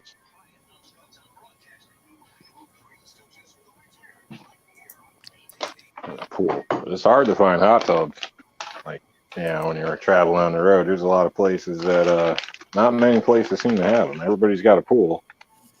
Of course, half of them look like crap, but everybody's got a pool, it seems. But not many people got a spa, a hot tub, or anything like that. Every hotel I stay at has a hot tub. Yeah. I had issues finding them traveling. They usually attach Or or nearby finding the them pool. vacancies. When I go up to the Oregon coast and I stay in yes, Howard Johnson still exists. There is some Howard Johnsons over in Oregon. They did have them in New York, but they weren't a popular place. Yeah, but I'll stay at the Best Western condo suites in Lincoln City, and you can pay a couple extra bucks and have a hot tub in your room with a bottle of champagne, a sliding glass door to walk out onto the beach.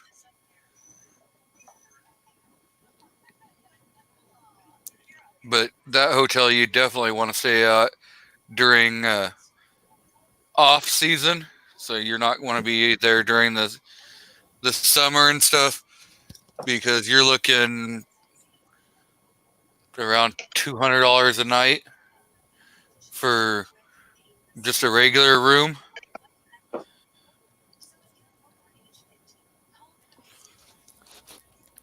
Yeah, I don't know. Those prices kill me. So I've stayed places where I paid $120 a night.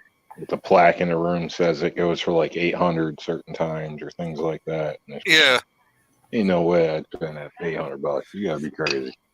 but like the Best Western condo suites in Lincoln City, they were condos, and then the hotel bought them and turned them into hotels. So you're renting a condo per night. You got a full-size refrigerator, you got a full-size dishwasher, oven. You've got a bedroom. I mean, that room will sleep like 12 people. So You have to be dating Wayne LaPierre to get in a place like that.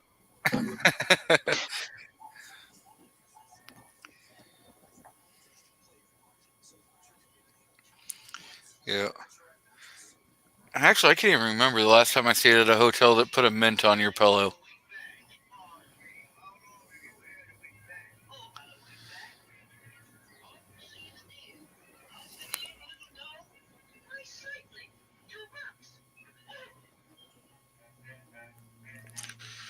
Okay. Kingpin's out there dropping some knowledge. He says, little known fact, Howard Johnson is from a small town called Rock Ridge. Do you know what he's talking about? No. I'm probably the Howard Johnson, It's Blazing Saddles. oh. There you go. That tells you how many movies I watch. Rock Ridge is the main town that it takes place in. Blazing Saddles, one of those kind of gay cowboy movies or something. It's a comedy. It's probably that.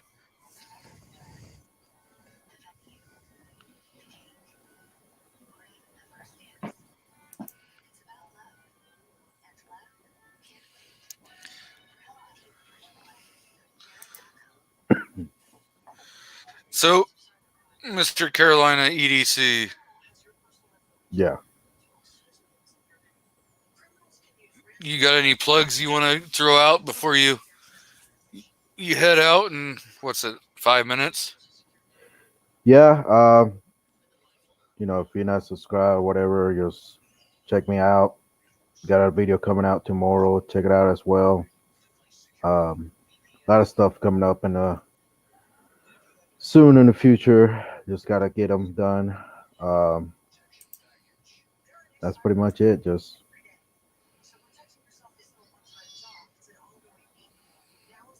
yeah, that's all I got.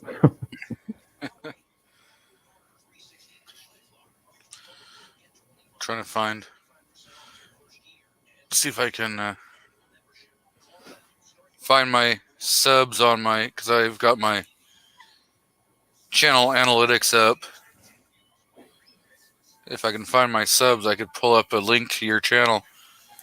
Did I give you a rank, Carolina? Don't think so.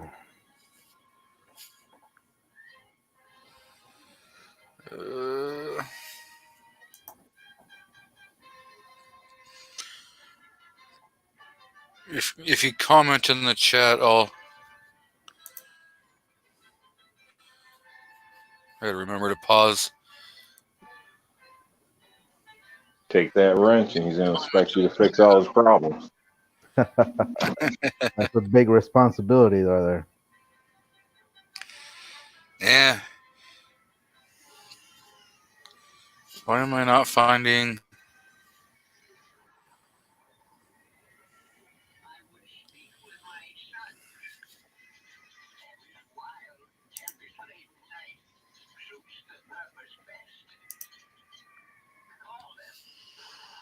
Okay. You should now have a blue wrench. So you can be able to post a link to your channel in the chat to help anyone find you if you want. There you go. Appreciate it. But yeah, definitely have fun tonight. I know it was a versatile type chat tonight. You know, talked a little about everything. But hope you have a good night. DM, New York Outcast. Nice chatting with you. G23, yep. Appreciate it. Been invite again. You're welcome. Anytime. Definitely got to do this again. But hope everybody have a good night. Stay safe. See you later. Yeah, thanks, man. Thanks for joining.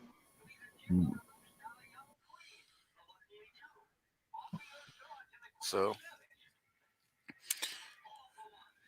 I think everyone on the chat here has a rank, so you guys can always throw your channel links out there if you so feel like it.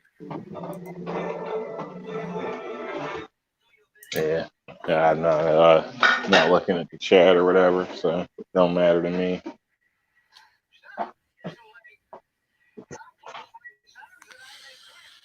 Yep.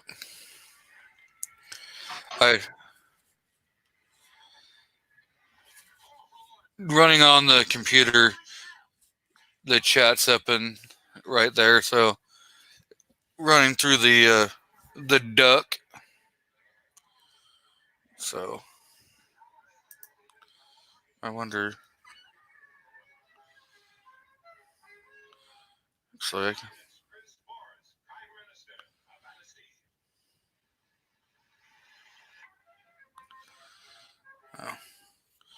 I can't put tags in while it's still running live.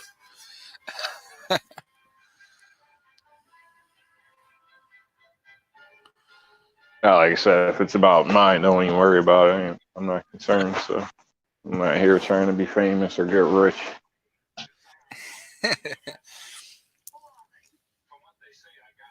Yeah. I don't think any of us are trying to get rich. If we are, we're on the wrong. We need to. Can't speak for maybe you or DM there, but a lot of people definitely have money as their motive, in my opinion.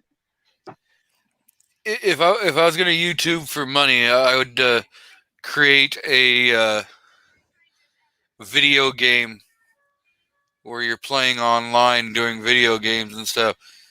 Those guys seem to be raking in that dough.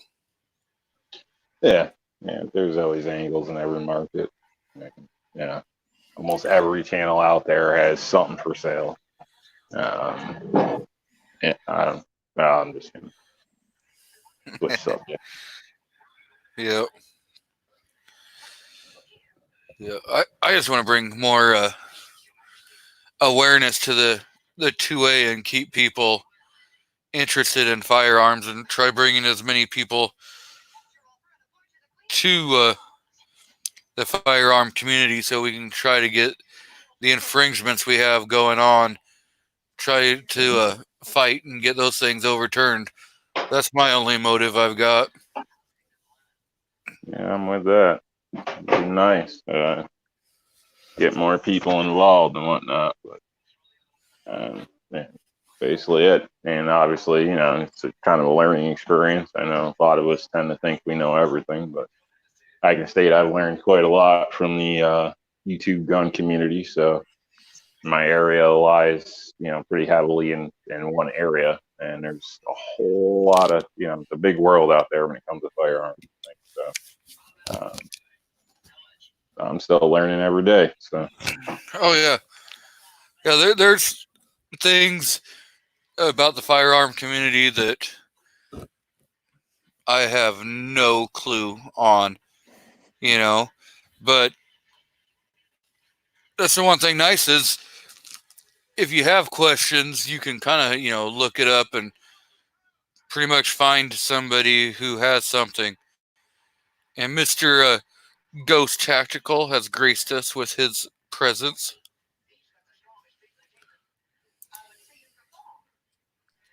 Yeah, it's nice you can get be able to contact somebody with firsthand experience with a firearm or something, or maybe you're having an issue, they can help you out. So definitely some benefits to it for sure.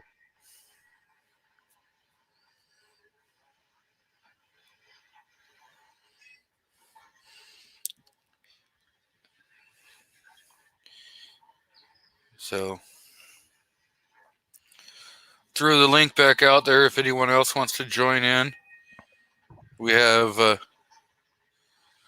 some more time before C4 Defense fires up his live stream and the old hens go at it.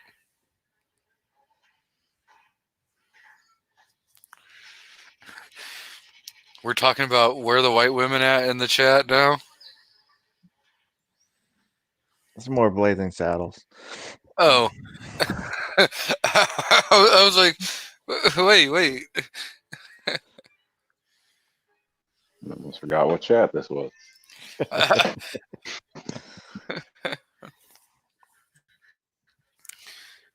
I was like, crap.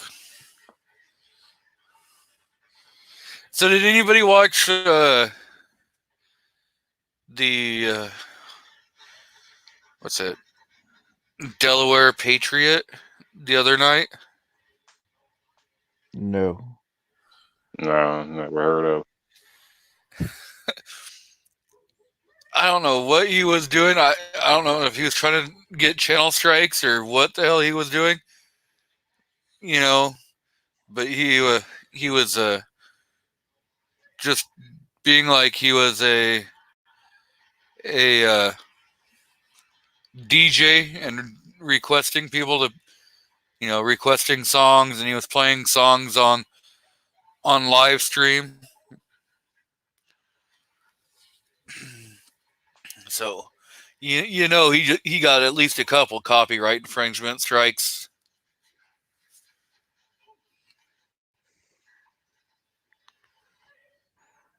Is he a big channel? Not. Then he might be surprised. It seems like they only kind of go after where people are looking. I don't know. Like I've seen a lot of people handle firearms, and nothing seems to be done. Not that I want something to be done, but you know, what I mean, it seems they pick and choose who they go after. Oh yeah, Or you got to have a certain amount of viewers or something before you really get monitored. I'm not sure how that works, but I know I've seen a lot of people holding guns, and they're still doing their shows with no problem. well, the Delaware Patriot has 12.8 thousand subs.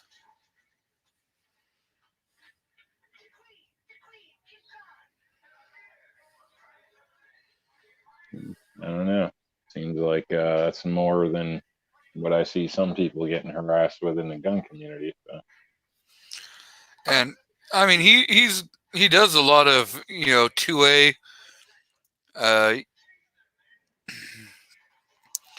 stuff, and he does a lot of prepper videos and things like that. So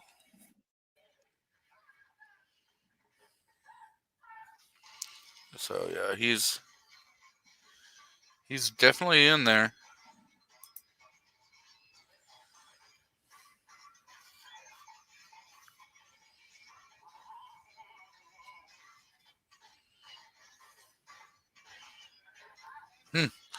Guess I'll have to go back and watch your DCT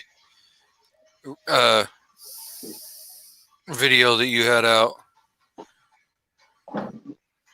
Who's that? Well, I think you're the only one out of the three of us that made it to DC. Oh, all right. Yeah, I just wasn't sure if you were talking about me or what. Yeah, I thought it was good. So people complain. Of course, it would have been nice if more people came to a national rally, but But I enjoyed myself. Had a good time. Didn't see it as a waste of time or nothing like that. So, I mean, politically, did it do anything? I mean, but socially, it was not. I met a few YouTubers, things like that. So that was nice. Yeah, I didn't hear about that DC rally until like 3 weeks before it was going to happen. Yeah, so I didn't it know didn't really seem like the last day or two.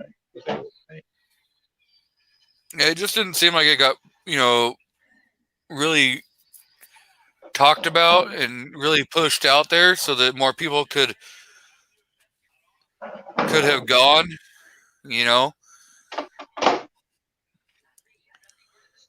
So I just don't know that there was a real big PR push on that. So some of those rallies, a lot of the rallies, they don't seem to do a big PR push to be able to get, a lot of people out there.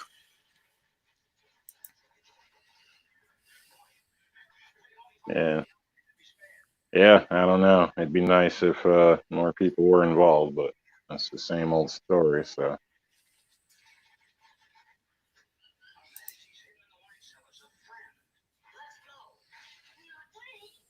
It would have been great to see something like what happened in Virginia being a national thing. Yeah, it would have been nice. Yeah, there was a huge PR push for that Virginia, and look how many people showed up there. And if we could have rode that momentum, I think we'd still be having some bigger rallies. Because you look at what happened in Arizona. They held a rally in Arizona and put out a notice like 72 hours before it was going to happen. And they got 5,000 people to show up.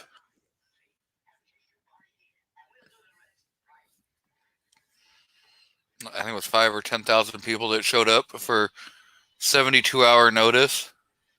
Not bad. Yeah, I guess there was people more motivated. Yeah, it seemed like. Yeah,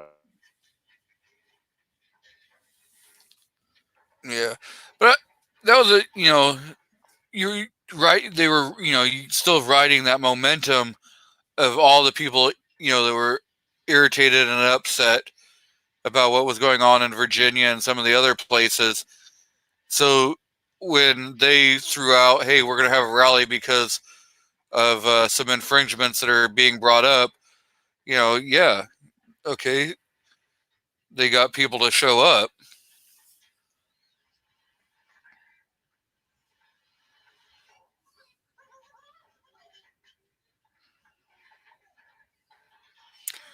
I guess we're still quoting movie scriptures or movie scripts and we lost Rob. Oh, Maybe his cell phone died.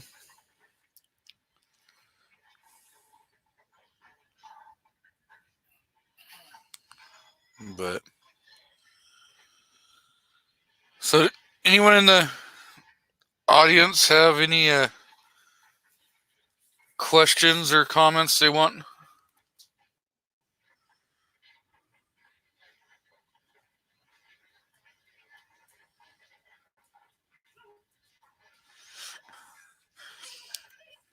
Oh, hey, Rich, you don't have Kinky Sphincter in the chat, so.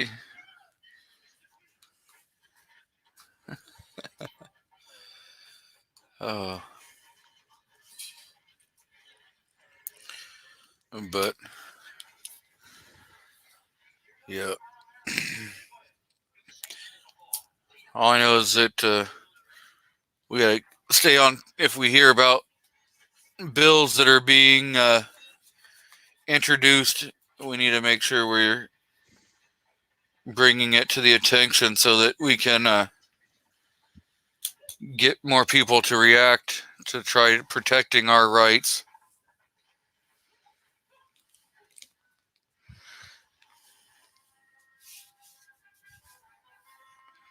yeah. Rob said his phone died. Yeah. His second phone is about to die.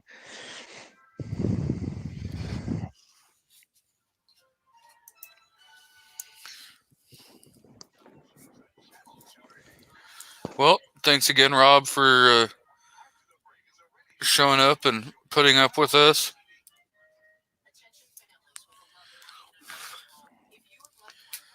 So, are you gonna get any newbies out to the range here shortly, DM? Not till probably not for a while. The range I go to still isn't letting me take guests yet. Nah. Well, that sucks. But you got any closing plugs you want to put out there? Check out Kingpin's channel because he refuses to promote himself. Check out anybody else that's out there. Get to know each other. Subscribe to each other. Maybe subscribe to me. That's about it. Thanks everyone for showing up. Thank you, DM. If you guys aren't subscribed to DM, go ahead, go check out his channel. At least give him a thumbs down if you don't like his content. It helps with that algorithm. So, thanks again to New York Outcast for being on, Carolina EDC, Two Gun Kitty. So, definitely check out their channels. Subscribe to Kingpin since he kind of got me doing live streams. Ghost Tactical was in on that too, so I got to thank both of them. So, again, thanks everyone for showing up. Have a great evening. Remember, keep one in the chamber. Protect yourself, protect your loved ones. And don't forget to chain fire freedom.